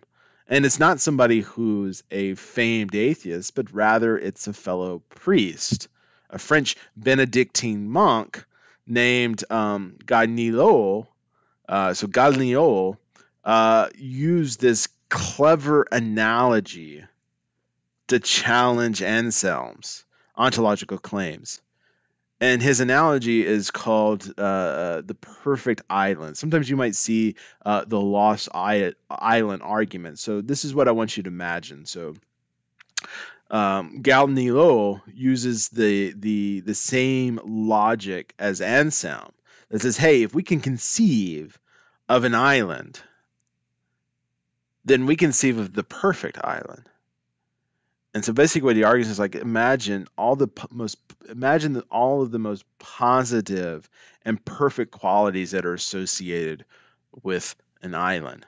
Imagine that every tree is at the perfect height. Excuse me. Imagine that every tree it provides the perfect amount of shade. Every leaf on the tree is perfect, has perfect symmetry. It's not too short, it's not too long, it's not too wide. It's perfect. Has no bruising on it, has no rot. There's no little caterpillar holes within it. Every fruit that the tree produces is immediately ripe and when it comes forth, when it's produced by the tree, it's good to eat automatically and instantly. And the fruit is easy to open. And when you take a bite into it, it's so full of flavor and juices. No sourness whatsoever. No worms inside of it. No bugs inside of it. No little bite marks from birds passing by. And that the fruits are endless and never the same. The taste is amazing. Also, you can imagine on this perfect island too, the waters, little springs on the island are perfect, crystal perfect water, so clear you can see to the bottom of it, a blue that you can't classify of how clear the water is. And the water is perfect temperature, safe for diving and swimming and drinking. And by the way, the climate on this island is perfect. It's never hot in the day. It's never cold at night and in the evening. It's perfect. And so Galliano argues that just like God, this island is both imaginable and would thus be classified as, greater than which none can ever be conceived, as Anselm defines it. However, there is a problem that unlike God, according to Galliano, this perfect island clearly doesn't exist because we know from reality that perfection it just doesn't exist in the way we think of it. No tree is at the perfect height. No tree produces fruit at the perfect ripeness. No, all of this is just imperfect it's not impossible. It's impossible to imagine. We can conceive it logically, but rationally, we know it doesn't exist. We know it remains a mere fantasy of our imagination. And so what Galliano does is he exposes a potential flaw in Ansell's argument that simply conceiving of something greater than the other doesn't automatically prove it exists. So let me pick a better argument than Galliano. Let me pick a more modern day example. Let's use the example concerning the existence of unicorns. We can imagine unicorns existing. Hell, we even have epigraphical evidence, drawings of unicorns existing. We have statues of unicorns. We have toys. We have plush dolls. We have TV shows with unicorns. Hell, again, we have a country, a whole freaking country, the country of Scotland, who has made the unicorn its national anthem, not national anthem, its national animal, the symbol of the country itself. Even the monarchs of Great Britain use that of the unicorn and the lion as symbols of their power and reign. Yet, do unicorns exist? I mean, clearly we can imagine them. Just Google it, for Christ's sakes. But yet, does that mean they exist? The answer is no. They don't. We can imagine it. I can imagine a pink elephant. I can imagine a monkey with wings, but it doesn't mean that they exist. Thus, you have the reason, or you have this critique here. And that's why a lot of people have kind of fallen away from the ontological argument. That defending God as a necessary being who must exist is really just a circular argument. I want to give one more example that's used a lot, and I want to give credit to somebody else as well, that we don't get to talk about in this debate, but who have, strong opinions within this debate, and that's a voice from the Muslim world concerning on the ontological argument. And so at the exact same time that Anselm is making his defense, we have in the Muslim world, we have the Muslim scholar Ibn Sina, Ibn Sina, who is better known to the Western world by his Italian name, what the Italian Renaissance philosophers called him, Avicenna. Avicenna makes a kind of different ontological argument. And basically what it is just a version of the old which came first, the chicken or the egg argument. And so Avicenna argued in his demonstrations of truth that what he argued is that there must be what he calls a necessary existence to reality. And what he means by that is that he argues that the world, and thus reality, what consists within it, what the world teaches us is that it's made up of nothing but contingent beings. And thus that things could potentially not exist on their own because they are contingent upon several layers of interdependency. Their existence, our existence as humans, depends on something else that not only causes us to come into being, but sustains us as our being. So he argues that this creates a chain of dependencies, whereupon each contingent being relies on the contingency of another and another for its existence. But he also goes on that the chain cannot go in infinity because otherwise it would never really exist, meaning that the existence depends upon the dependency of something that isn't contingent. So let me break that down a little bit better. Again, which comes first, the chicken or the egg? The egg needs a chicken to lay it, and the chicken needs needs the egg to emerge out of. So which came first?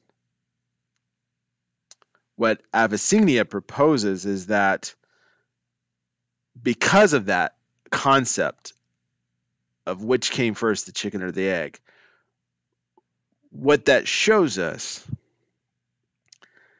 is that there is the existence of something else that doesn't need a dependency upon, meaning that some other bird laid the egg and thus produce a chicken. So that other thing that is not contingent upon the other, for Avicenna, is the ultimate cause of the chain of existence and the source of all existence in the universe. And since he's Muslim, he argues that it is Allah, God. And so Avicenna's ontological argument is also very good. Very good. Again, the old chicken and the egg. However, it does have its critics. And really, again, the question is this circular argument. And that's what the chicken and the egg thing really is. It's just a giant circular logical argument. It assumes God's existence at the forefront and that God is the explanation for everything. And what you're doing then is now using your conclusion that God exists to explain the premise for everything else. So there has to be a chicken before there's an egg. So there has to be something that isn't dependent upon another chicken. So this godlike chicken. And so what critics of religion, and particularly of this argument, have done is they've isolated the conclusion portion of the ontological argument, specifically the idea of your God existing. And so that's typically what they have attacked. And so the best example of this happened in 2005 when I was in college. And it's one of my favorite stories to tell and what I experienced. And that is the story of Bobby Henderson and his flying spaghetti monster analogy. So the story goes, if you're not familiar with Bobby Henderson or the flying spaghetti monster story, the story goes, this is all a true story now. This is true. You can Google it. It's a very true story that in 2005, and in response to Kansas State Board of Education, uh, the Board of Education there in the state of Kansas wanted to mandate the teaching of religious creationism as a real, viable, and scientific alternative to evolution to high school students. That students would not only study evolutionary biology, but they would also be forced to learn about biblical myths of creation. This upset Bobby Henderson, who was a recent graduate from Oregon State University in sciences, teaching science as well. And so he famously wrote a letter to the Kansas State Board of Education. And in the letter, he demanded that if the state is going to pass this, that educators had to give equal opportunities and equal time to religious creationist beliefs. Therefore, they must give equal treatment to his religious creation belief. And Bobby Henderson went on to lay out that he believed in a flying spaghetti monster. The flying spaghetti monster who is responsible for the creation of the world. And ergo, his belief is thus a suitable alternative to evolution and is classified as part of the curriculum and should be included as part of the curriculum concerning religious creationism. Bobby in his letter went to say that, hey, like creationism that is taught in the Bible, my religious traditions teach me that there is an invisible and undetectable flying spaghetti monster that exists in the universe, and that is him who is responsible for the creation of the universe after a heavy night of drinking and partying.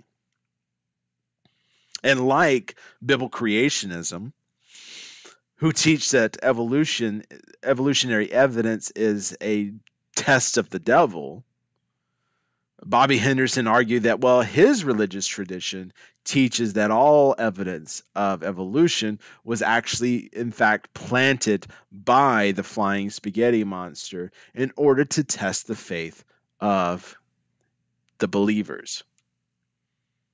And he goes on to list several parallels in there. And of course, naturally, the state of Kansas rejected and refused to recognize Bobby Henderson's belief because they considered it ridiculous and ludicrous. However, several people and followers of Bobby Henderson sued the state, and the state was found guilty of violating the religious freedoms and the Establishment Clause of the U.S. Constitution. In fact, in 2007, the Kansas State Board of Education was forced to reverse its decision, according to the courts, because it had demonstrated a clear favoring of one religious tradition over another, Christianity. And that was the point Bobby Henderson was doing. Even though Bobby Henderson's stunt went on to produce a real satirical and parody religion known as Pastafarianism. Yeah, Pastafarianism. Look it up. It's a real religious movement now. But his analogy has a point. that it functioned very much like a mirror by pointing out the biases inherited within the ontological argument as well as religious creationism. That what we rather are doing is we're trying to prove and justify our own religious traditions. And then thus the same is being used for the ontological argument. So the next one that I want to talk about is our third, grouping of arguments is known as the teleological argument. The teleological argument. Theology comes from the ancient Greek word that basically means having an explanatory goal, and it refers to a branch of philosophy known as causality, which gives reason or gives an explanation for something's functionality as opposed to its source or cause. So essentially, teleology, what it's asking is asking why things exist. But more specifically, why do they exist concerning their intended goals, their intended outcomes, and what those mean in relationship to their existence. So, for example, an acorn's intrinsic teleological existence is to grow into a tree, grow into an oak tree. That intended outcome lies within its natural design and potential as opposed to that of, say, a hammer, whose extrinsic teleological existence is to be used for pounding nails into materials. Its purpose is thus defined by its design, its human design, as well as its human use. So that's theology there. So early in our lectures, we also, what does this have to do with religion? Well, earlier in our lectures with religious scholars, remember the functionalists in the functionalist camp. So we're talking about Durkheim, we're talking about Karl Marx, Sigmund Freud,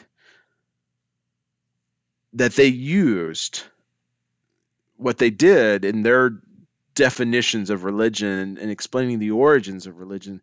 And in fact, they weren't doing that. They were using theological philosophy to try to understand the functionality of a religion.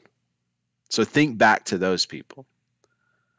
Now, for our discussion on religion and criticisms of religion, the most common example of the teleological argument being used is that of the argument from design. The old adage in the old question, why is there something rather than nothing argument? So the argument for design, uh, as does the theological argument for the existence of God, it deposits the existence of God as being evident, self-evident, through the complex functionality of the natural world. Meaning that the complexities, the intricacies of our natural world, the very presence of complex multi-organism beings, point to an intelligent creator or intelligent designer. This argument can be seen all the way back to Plato, to Aristotle, to the Islamic scholar Al-Ghazali. However, it was really made famous by the English 18th century clergyman, William Paley.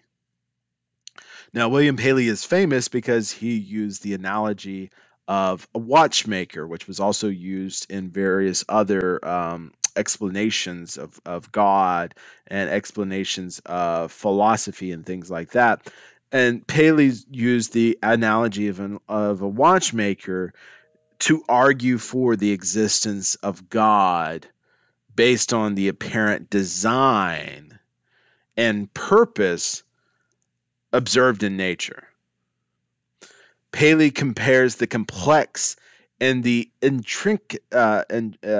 intricate structures of natural organisms in nature, specifically animals, to that of human-made objects, in our case, a watch. What he does is he highlights, hey, the presence of well-adapted parts, such as, a hand, such as a cog in a wheel, such as a magnet, the use of a battery. For the watch, if we compare it into nature, things like the eye, wings on a bird or a bat, that those things, while working together, seamlessly point to a specific purpose, and that specific purpose implies intent.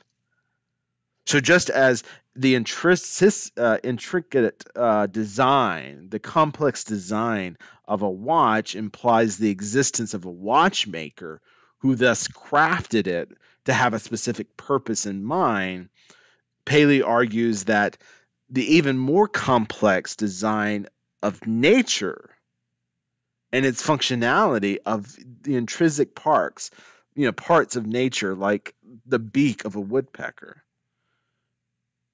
points to the existence of a designer that thus, as a Christian, he identifies as God.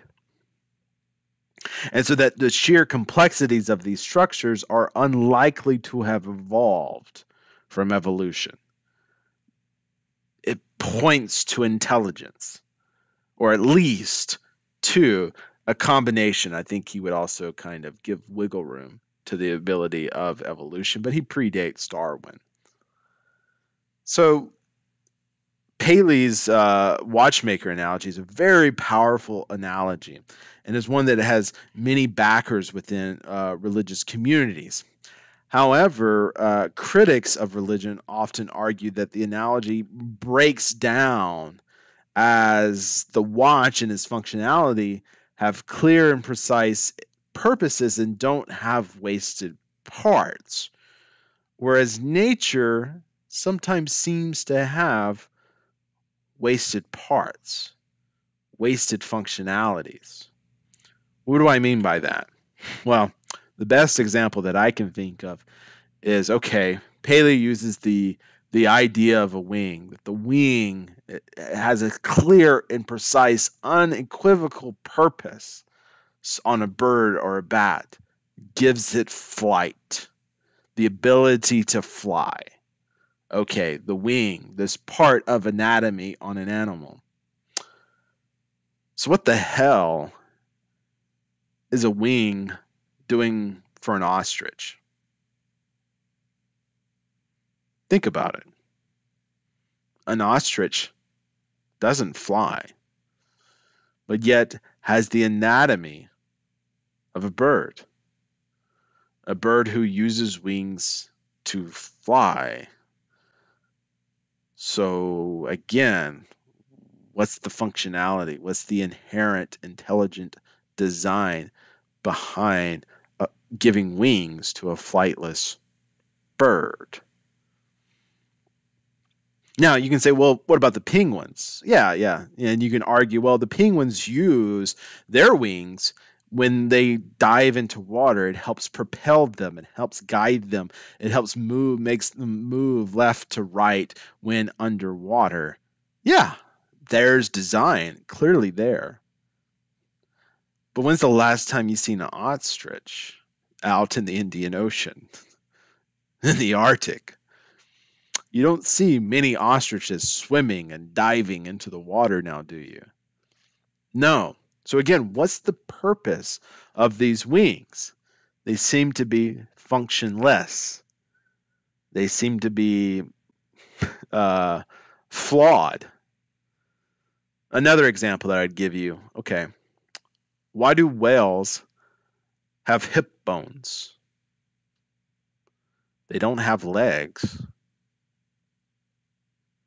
These bones are not the ones found by its dorsal fins. These hip bones are actually about halfway down the body where legs should be, but are not. If you Google it, trust me, Google this, you'll see that some whales have hip bones, but yet they don't have any legs. Why is that? Does that speak back to evolution? That's what a lot of scientists say. But why do they still have hip bones if it's for an intelligent design and functionality? What if, why, again, why do yeah, why do whales have hip bones if they don't have legs? Or another example, the appendix in humans. Why do we have the appendix? Scientists have yet to figure out its functionality.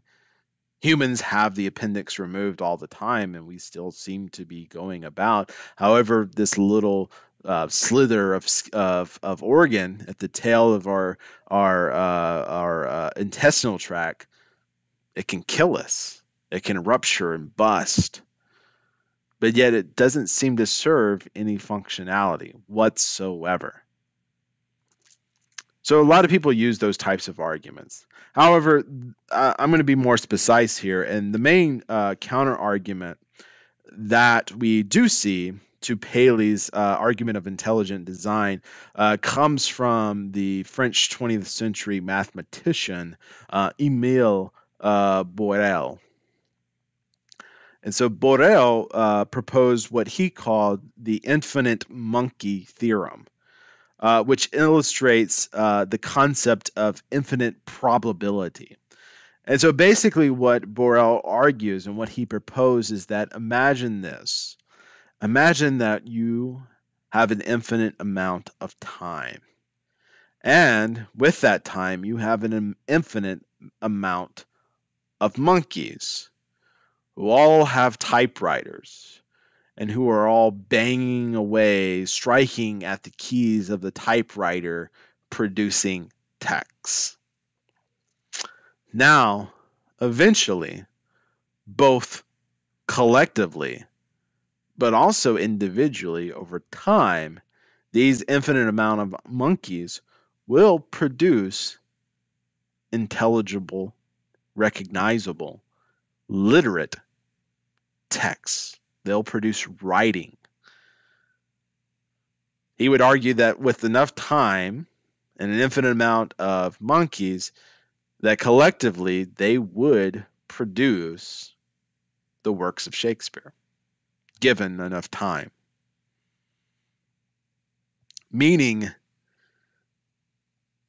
that with enough time and chance, even completely random processes could produce, to our mind and to our eyes, something complex, something seemingly designed.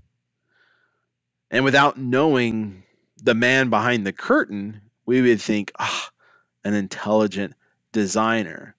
But when in fact it's an infinite room of infinite amount of monkeys and an endless horizon of monkeys. And so the point of this theory is that some elements of the universe, of a created, complex, and intricately designed universe, can be explained and attributed to mathematical probability. And so even though there are critics to the infinite monkey theorem, and many of them cite how unrealistic this theorem is, but it does prove a point that even something as complex that we like to imagine to think, in hindsight, could actually be the product of pure randomness. And so now I want to move to our fourth topic, and we're going to talk about the logical argument. This is perhaps one of my most famous arguments of atheism, of critiques of religion, and it's probably one of the most talked about, most heavily used.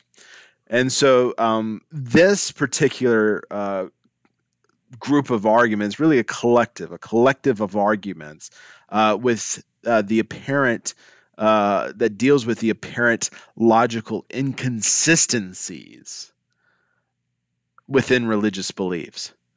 Such critics present deductive arguments against the existence of God, which assert the incompatibility between certain traits that we tend to associate with God, such as perfection, such as justice, such as mercy. The best example of the logical argument is the problem of evil, or the logical problem of evil debate. This is, in fact, one of the oldest recorded religious as well as philosophical debates in human history. The earliest examples that we have come from the writings of the ancient Akkadians, who were part of some of the first earliest groups to start writing and preserving historical texts. And so we have this text from the ancient Akkadians that dates, we actually know when it's dated because it mentions the specific reign of a king. It's dated to right around 1300 BCE, and it's a poem. The poem is translated as the poem of the righteous sufferer. And the poem tells the story of a man whose name in ancient Akkadian is Shubshi Meshri Shakana. But I'm just going to call him Shubshi. So Shubshi, from the poem, basically Shubshi is this really good man who, throughout the narrative of the poem, has been suddenly and surprisingly struck with a series of bad lucks and unfortunate events. Shunshi just becomes puzzled throughout the poem because he's perplexed because he knows, hey, I'm a really good dude. I'm a good dude that always pays his taxes, that always does the right things. I hold doors open for little old ladies. I give up my seat on the bus for pregnant ladies. I do everything. I tip my waiter 20% instead of 15. And specifically he mentions that he worships the gods fanatically. So why has bad things happened to him? Why has misfortune befallen him? He doesn't understand in the poem. The poem gives an interesting reasoning that's really fantastic. Subshi actually reasons that, well, maybe the root of everything lies at my education and my tradition. Maybe my education and tradition has failed me and that it's taught me the wrong things. What I was taught is a good thing, like being kind to your neighbors, paying your taxes, holding doors open for ladies, and giving up my seat for pregnant women on the bus. That actually might be a bad thing instead of a good thing. And that what I think is good is actually evil, and evil to the eyes of the gods, and so that's why the gods are punishing me. However, the poem abruptly ends before he can figure out the real reason for his misfortune.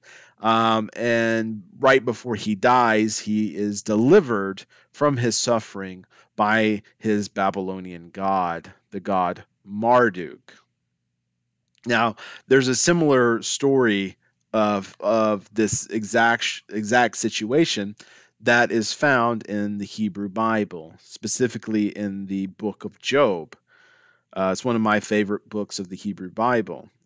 It tells a very similar story of a very godly man named Job who suffers a series of unfortunate events in his life. He had, a tornado rips through his house, kills his daughters, and their children. He has a famine that takes out his animals, his livelihood, and everything seems to just be going to hell in a handbasket for him, and he doesn't know why.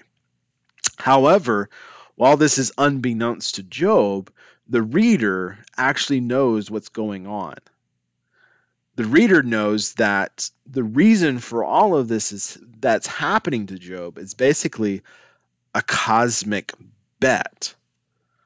A bet between Yahweh, the God of the ancient Jewish people, and an individual who the book of Job calls the accuser, or a better English translation is the lawyer.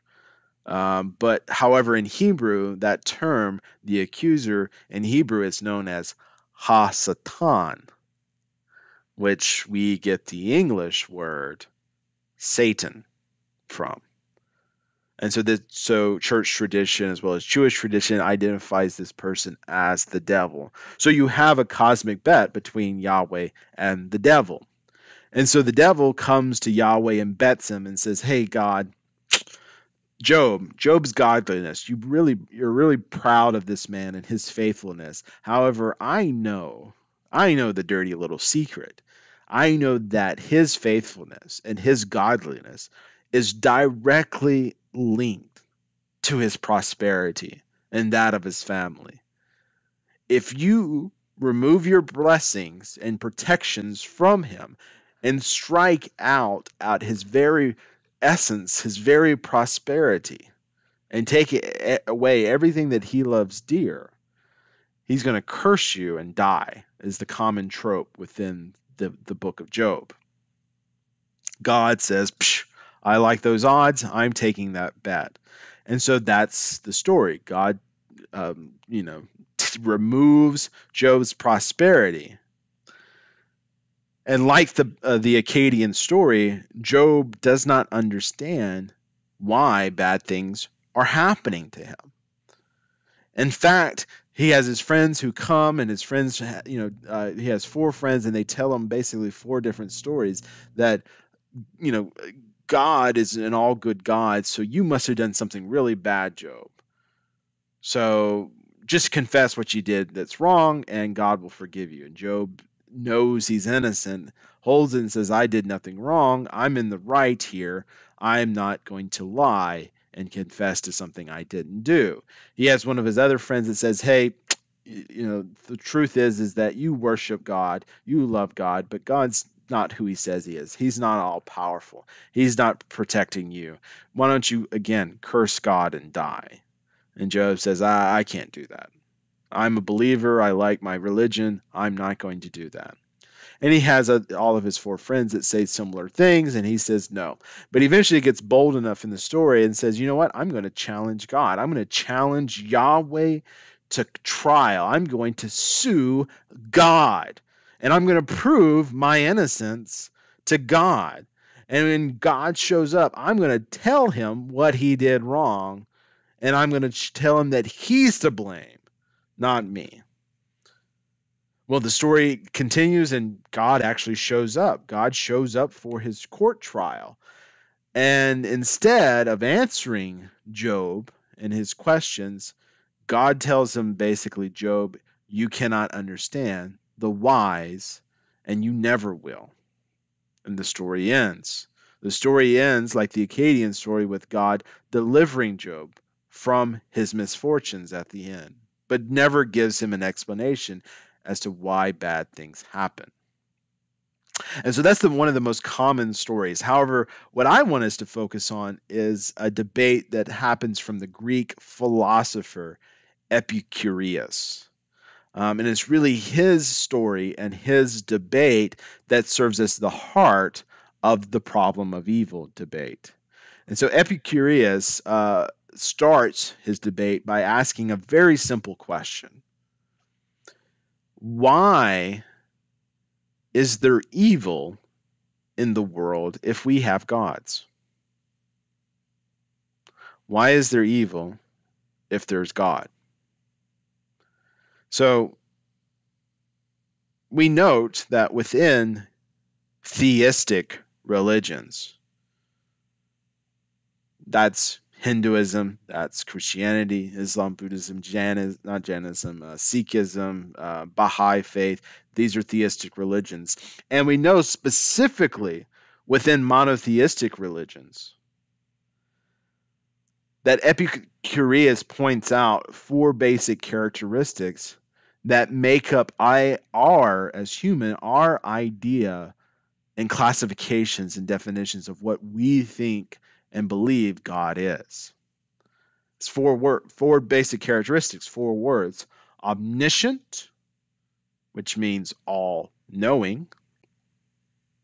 Omnipresent, which means eternal and ever present, ever before us.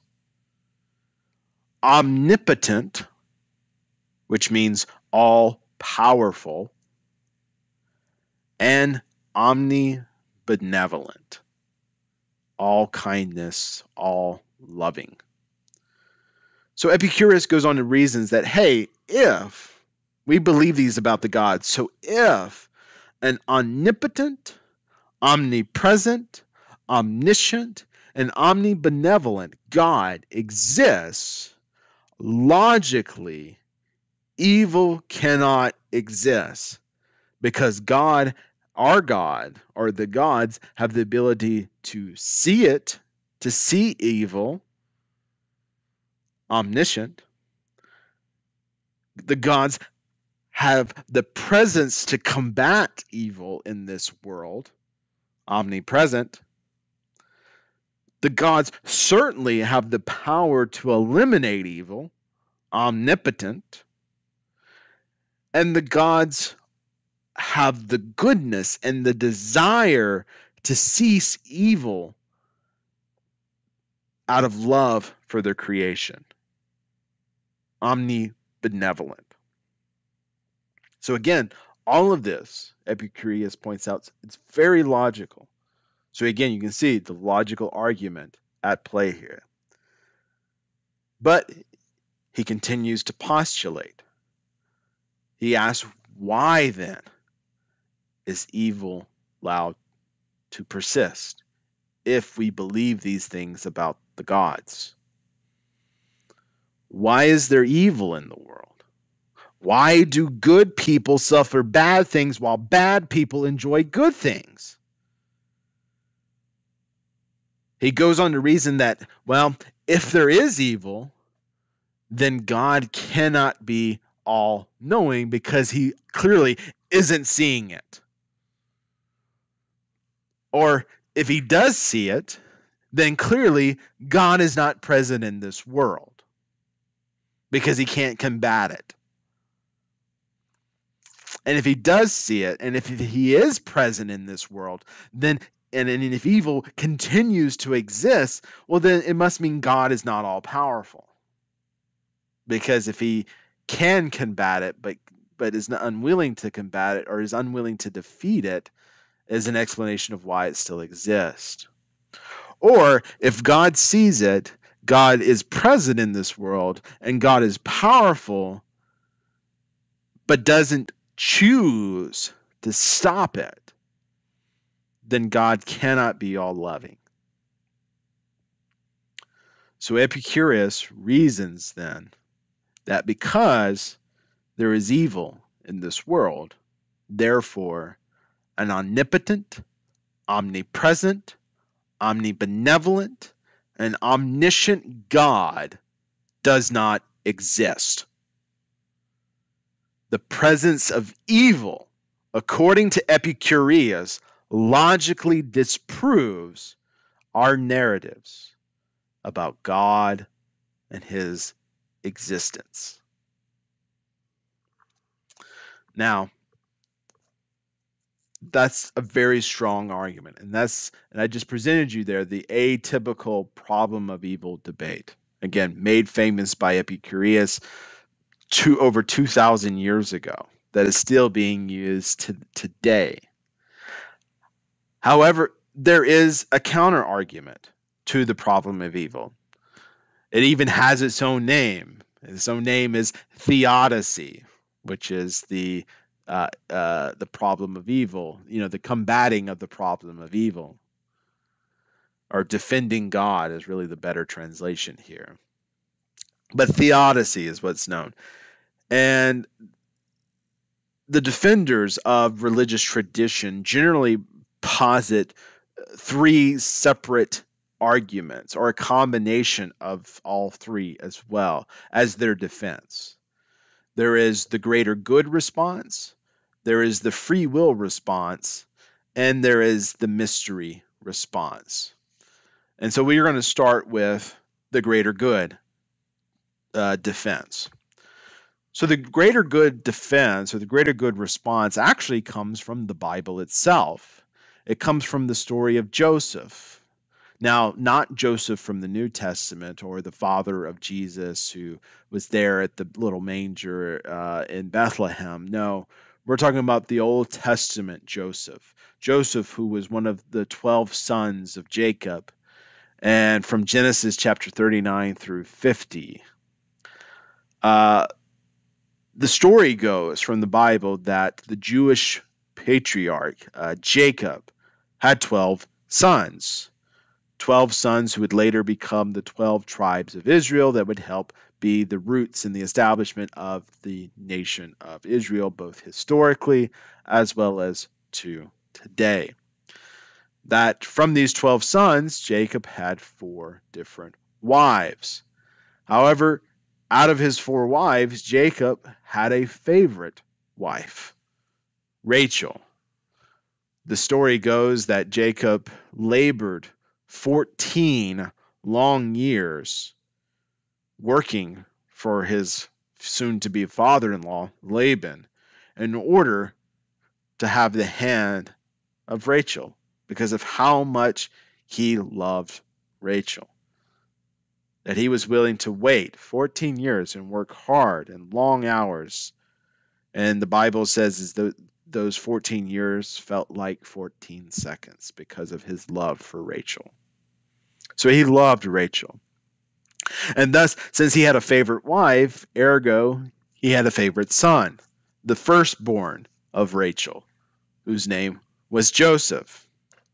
Now, Joseph's older brothers, his 10 older brothers, because he did have a younger brother, Benjamin, but Joseph's 10 older brothers did not take too kindly to the fact that Joseph was clearly the favorite child, and that he received favoritism and enjoyed special privileges. And Joseph, like any good younger brother, flaunted it.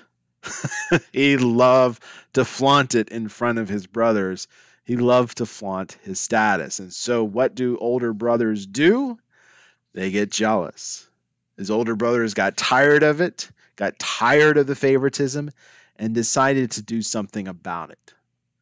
Story goes is they took Joseph way out into the wilderness, and they faked his death in order to convince their father that Joseph had died, and thus to pick a new favorite son.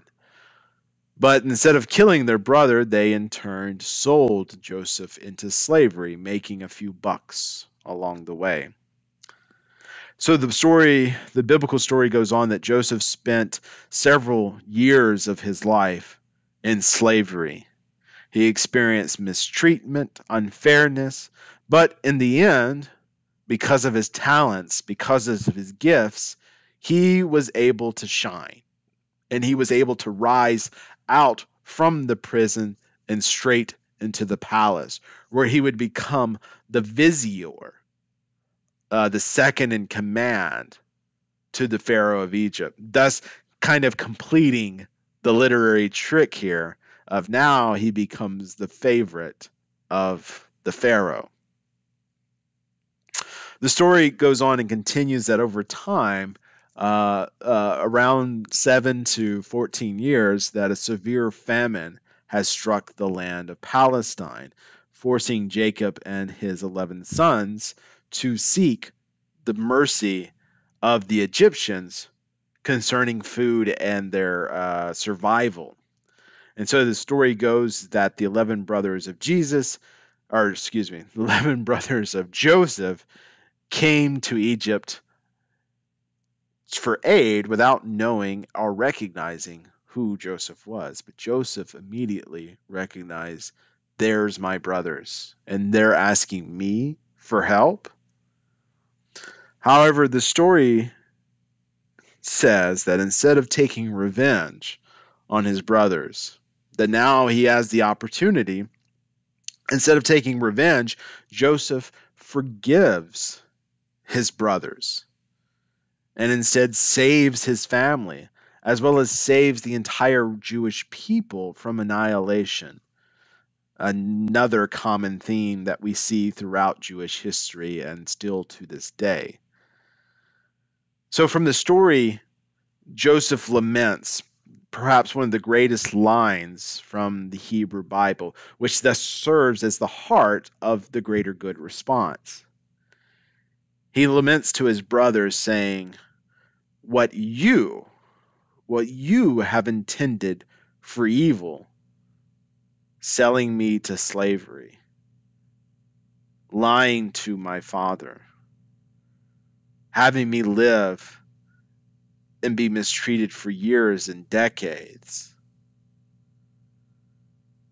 God intended for good, to promote me to this position, to give me the wisdom and the insight to save not only the Egyptian people, but to have this moment in time where I can save you, my brothers, and my race.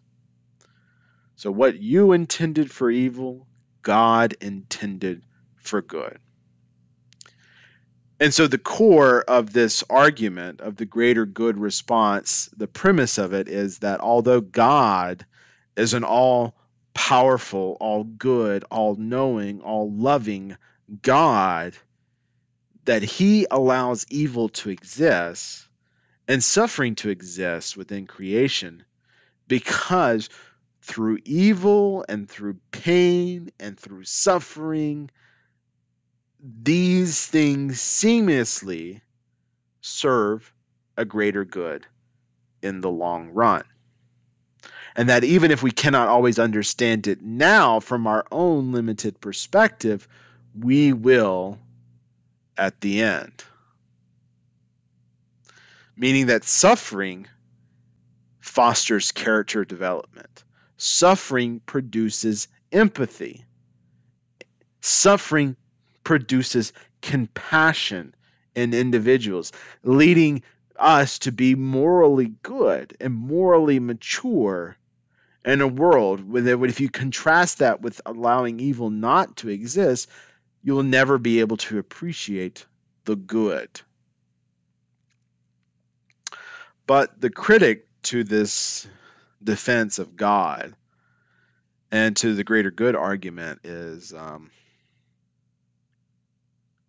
just be frank, how is there a greater good to child molestation by a Catholic priest? Where does that argument hold up? How can a jihadist, terrorist, committing suicide in the name of God by incinerating himself, exploding himself in a crowded mosque, synagogue, or crowded mall, killing hundreds, if not thousands? How in the hell can that be a good thing in the long run?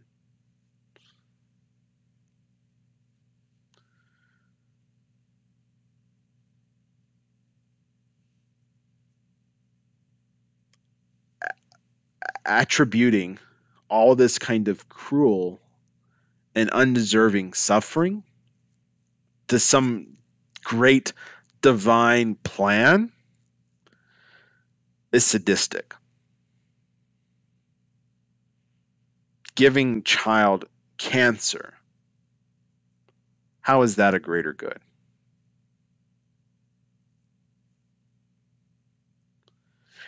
So that leads me to the um, second argument. Oh, good. It's already on the board. The second defense is the free will defense. Within this logical defense, the problem of evil is directly explained as a consequence, a byproduct of human free will. And so free will, if we define it as the capacity or the ability to choose between different possibilities, different courses of action. That you have the ability to choose good or to choose evil. You have free will. And so the defense goes that God desires good and wants us to choose good freely and genuinely. And the defense also goes that by the pure existence of freedom, freedom of choice, it inherently implies the possibility of choosing good as well as choosing evil. Therefore, an all-powerful God cannot create free beings who always choose good by definition, because the inherent consequence of choice in free will is evil and suffering. Now, I must confess, this is a very good defense. I think it's a very good defense concerning religious belief. However, the only true criticism that usually gets labeled in response to the free will defense is, well, how do you explain natural disasters? Natural disasters as a thing of evil. Natural disasters in whom, within, especially in Christian religions, natural disasters is attributed to the power of God, or nature is attributed to the power of God. So how can a hurricane or an earthquake in Turkey or an eruption of a volcano or a tornado appearing out in Texas be a consequence of our free will?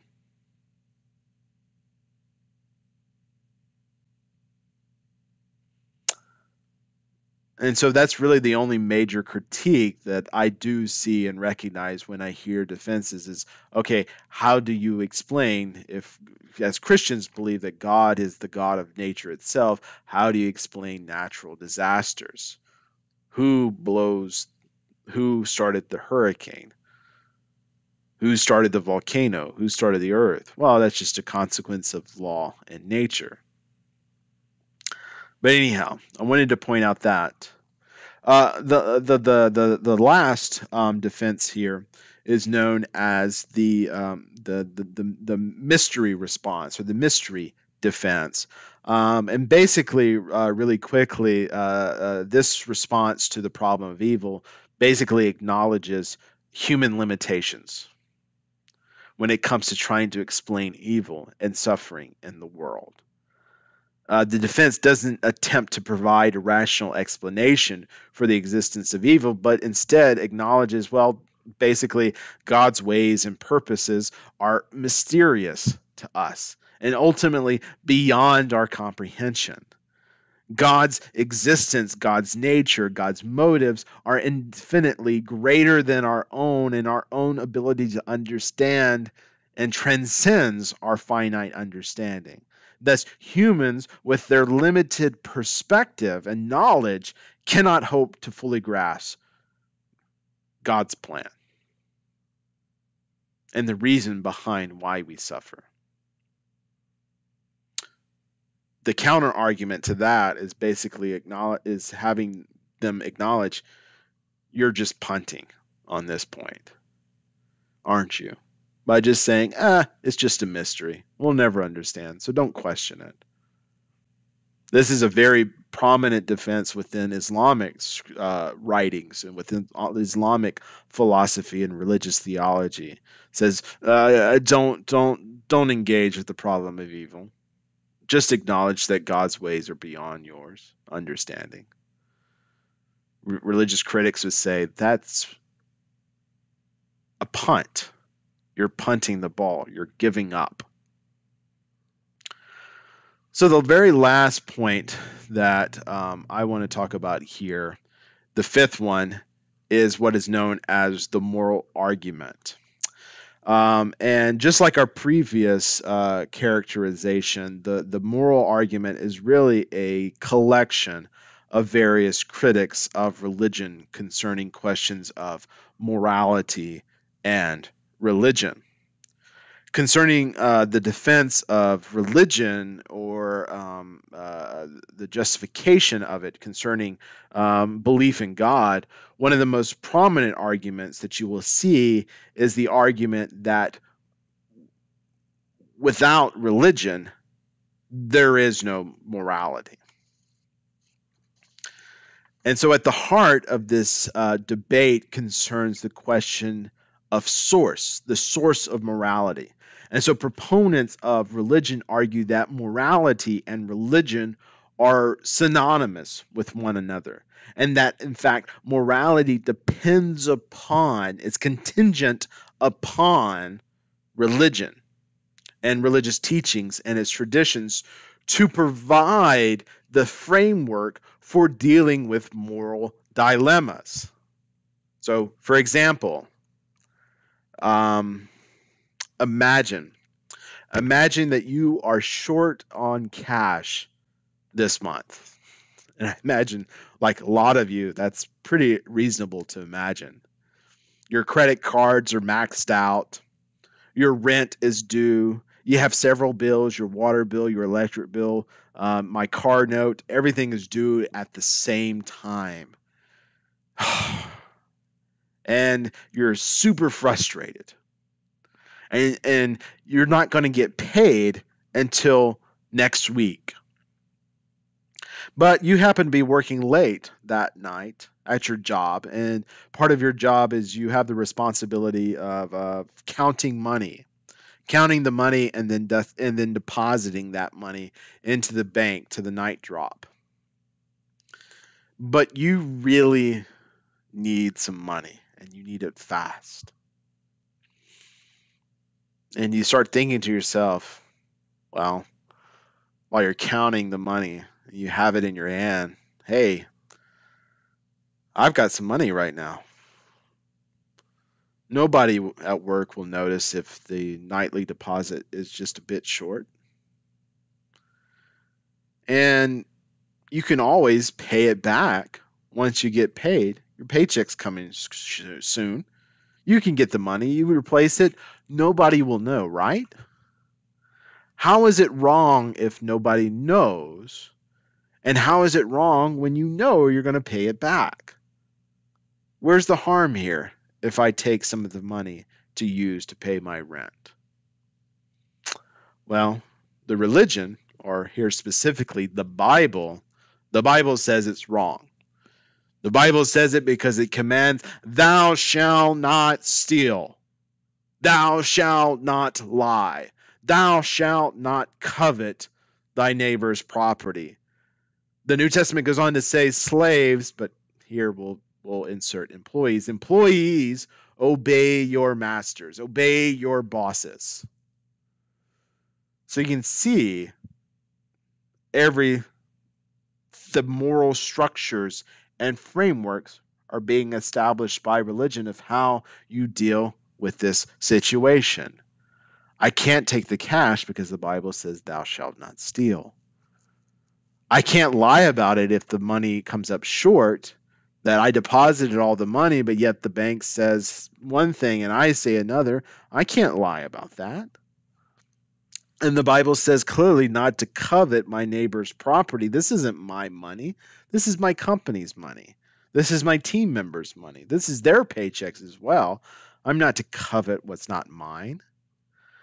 And the Bible also says, hey, I'm going to obey my boss. And my boss says, hey, don't steal from us. That's rule number one when you're working. So you can see the Bible creates this framework dealing with moral dilemmas. Another example, real quick. You really like your coworker. They're quite attractive. Everything you want in a relationship. You flirt with them all the time. They flirt right back at you. Man, you're having such a great time. And you have a great time with this person. And you only have joy in your heart when you are with them. And you cannot wait until the end of the day, or you can't wait till every day, the start of every day, when you see them. You also believe that they feel the same way about you, and you want them.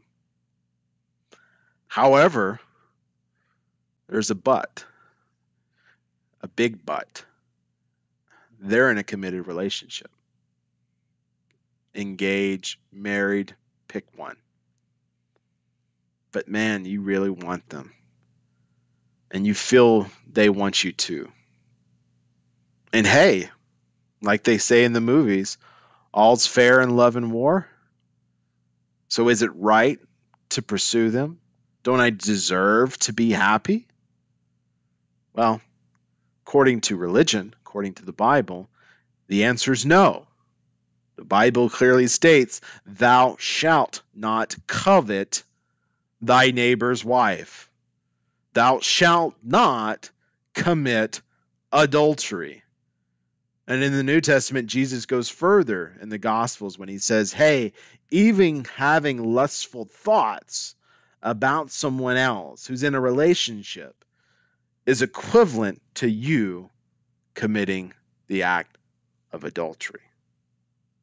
So you shouldn't be acting upon these feelings. You shouldn't be flirting with your friend. You shouldn't be entertaining these thoughts. Respect that they're in a relationship. And don't try to break it up. So again, proponents of this view hold that religious beliefs and traditions are necessary as they provide the moral guidance, the moral standards, the moral structures for virtuous conduct to exist. And the accusation is that without religion, you would not know these kinds of behaviors. And you wouldn't know what to do with, you would not know what to do with these kinds of behaviors and examples listed. You wouldn't know what the right thing is to do. So a lot of people who are proponents point to the famed 19th century Russian novelist Dostoevsky, who lamented in the later years of his life concerning the rise of communism in his country when he said, quote, when God is excluded from society, then it's not surprising to see chaos and horror unleashed on the world. I'm also reminded of the great German philosopher Friedrich Nietzsche, who warned right after declaring God is dead. He goes on to say, quote, when one gives up the Christian faith, one pulls the right to Christian morality out from under one's feet. Morality is by no means self-evident anymore. And by breaking one main concept, that of faith in God, one also breaks the whole system of morality. And so, proponents of morality with religion argue that without religion, it is impossible to distinguish evil from good unless one has a reference point that is absolutely good. And that absolutely good is religion, religious tradition, is belief in God. Proponents of this view of morality is dependent upon religion justify their beliefs based on two reasons. The first is what is known as the divine command theory, sometimes called theological voluntarism. But this theory proposes that the status of an action, meaning why is this action good or why is this action bad, that status of the action is dependent upon if it's commanded by a religious authority. Whether that command comes from God or a prophet or a guru or scripture, an religious institution, or just oral tradition, that status is dependent upon a command, dependent upon religious authorities. This theory was first proposed by the 5th century Christian philosopher and theologian Augustine of Hippo, who argued that God's will is the ultimate source of all good, including moral good, and that there are no independent standards of morality outside of God's commands.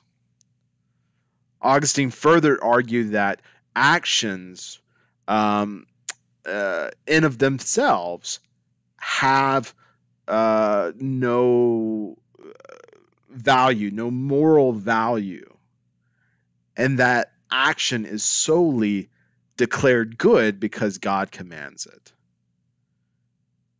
And bad actions are bad because, well, God forbids it. Common sense, logical, right?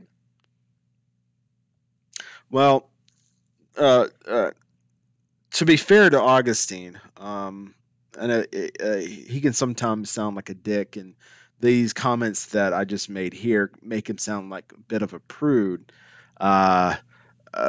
Rather, instead, to kind of do justice to him, he argued that God's commands ultimately stem from a place of love and a desire for humanity and his creation to ultimately do good. To Augustine, morality is not just about following arbitrary rules, thou shalt nots. Rather, for Augustine and his beautiful book, The Confessions, morality is about aligning oneself to love. But in Augustine's case, Augustine defines love as God's will. So aligning ourselves to God's will. But focus on love here.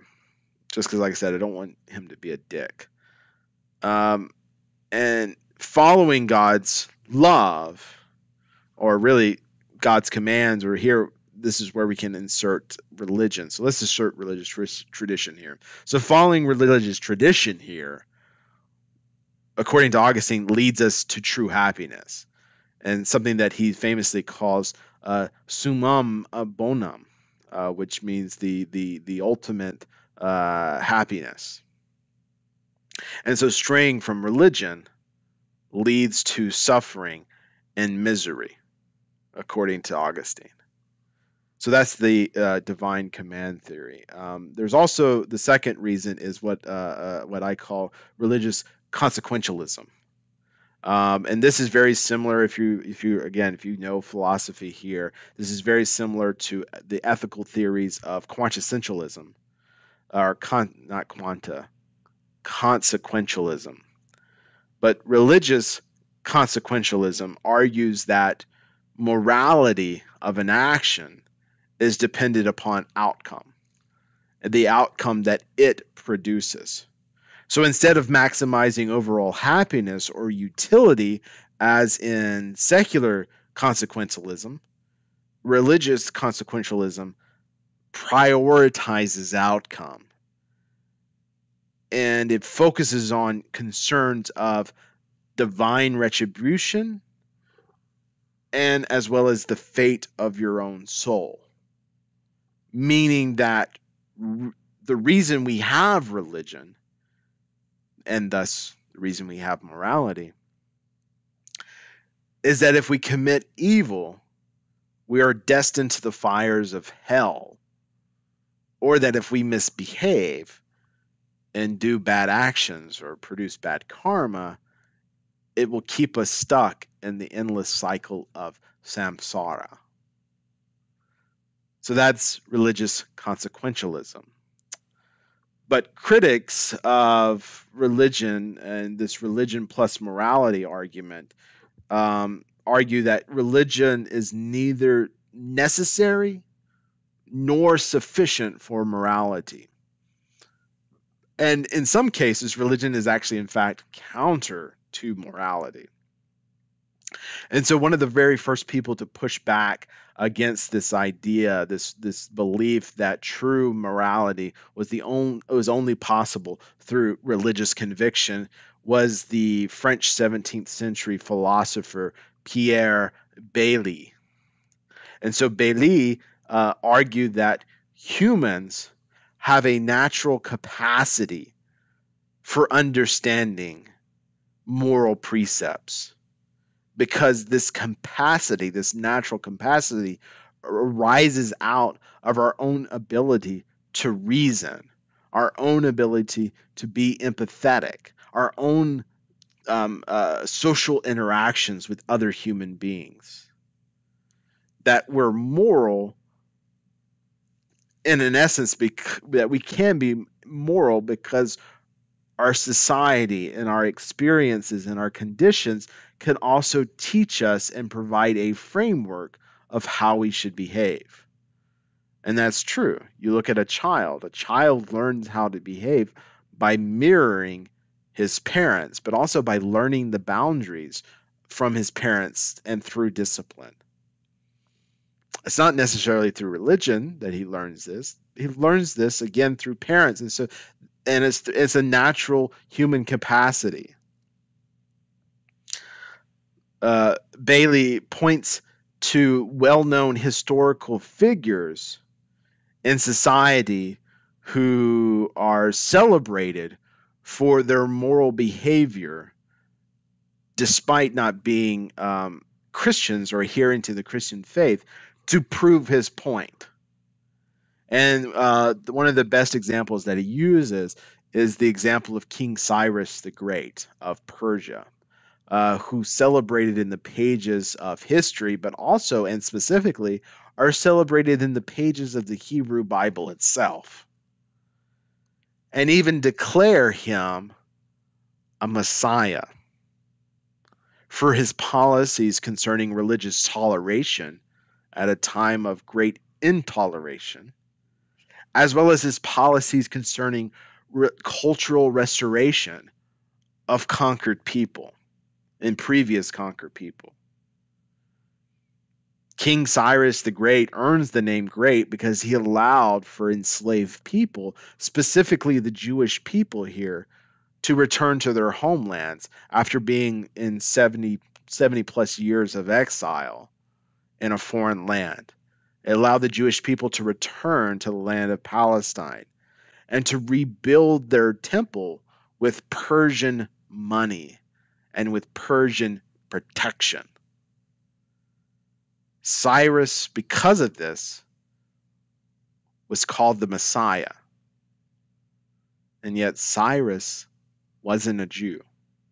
The Jews recognized his morality, his exemplary example. And so Bailey uses this point to illustrate that hey, non-Christians can be just as moral beings, and history is full of examples. To add to his point further, Bailey also observed that, hey, many people who profess to be religious believers often fail to living up to those expectations of morality that we have concerning religion. And so, ergo, it suggests that, hey, religious adherence doesn't always guarantee moral behavior.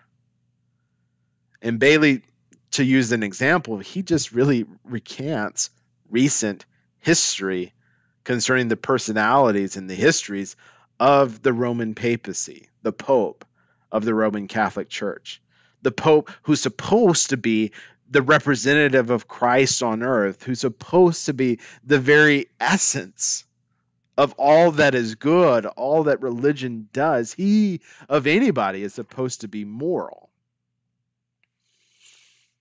But instead, the history of the popes, many of the popes, have shown their personalities to be significantly flawed, if not live like heretics themselves. So he cites a few examples, and I'm going to cite a few as well with you from memory. One I know is Pope Stephen the Sixth, who famously dug up the body of the previous pope that he didn't like. He dug his body up from the grave and purposely dressed up his body, the deceased body, in papal clothing, and actually put him on a trial in front of the entire College of Cardinals, where Stephen would then act as both judge, prosecutor, and jury, where he tried a dead corpse. And of course, well, Stephen found him guilty of whatever crime he supposedly had committed and sentenced his punishment to, instead of being reburied, being thrown over a bridge into the river Tiber that runs through the city of Rome. Let's say that the people in Rome, when they heard about, did not like what Stephen did. And Stephen was found beaten to death the very next day in his home. Another example that we can think of is Pope John the 12th, who famously spent more time in the brothels of Rome than in the Vatican itself.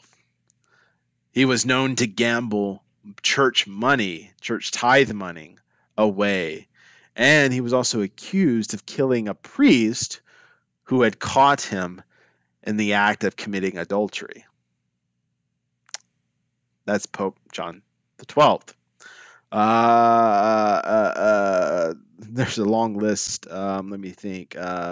Boniface the Eighth. Pope Boniface the Eighth was accused of being a pedophilia before he was pope, and while he was pope, of course, he's being declared a pedophile, and shockingly and disgracingly enough, Pope Boniface defends it and defends pedophilia.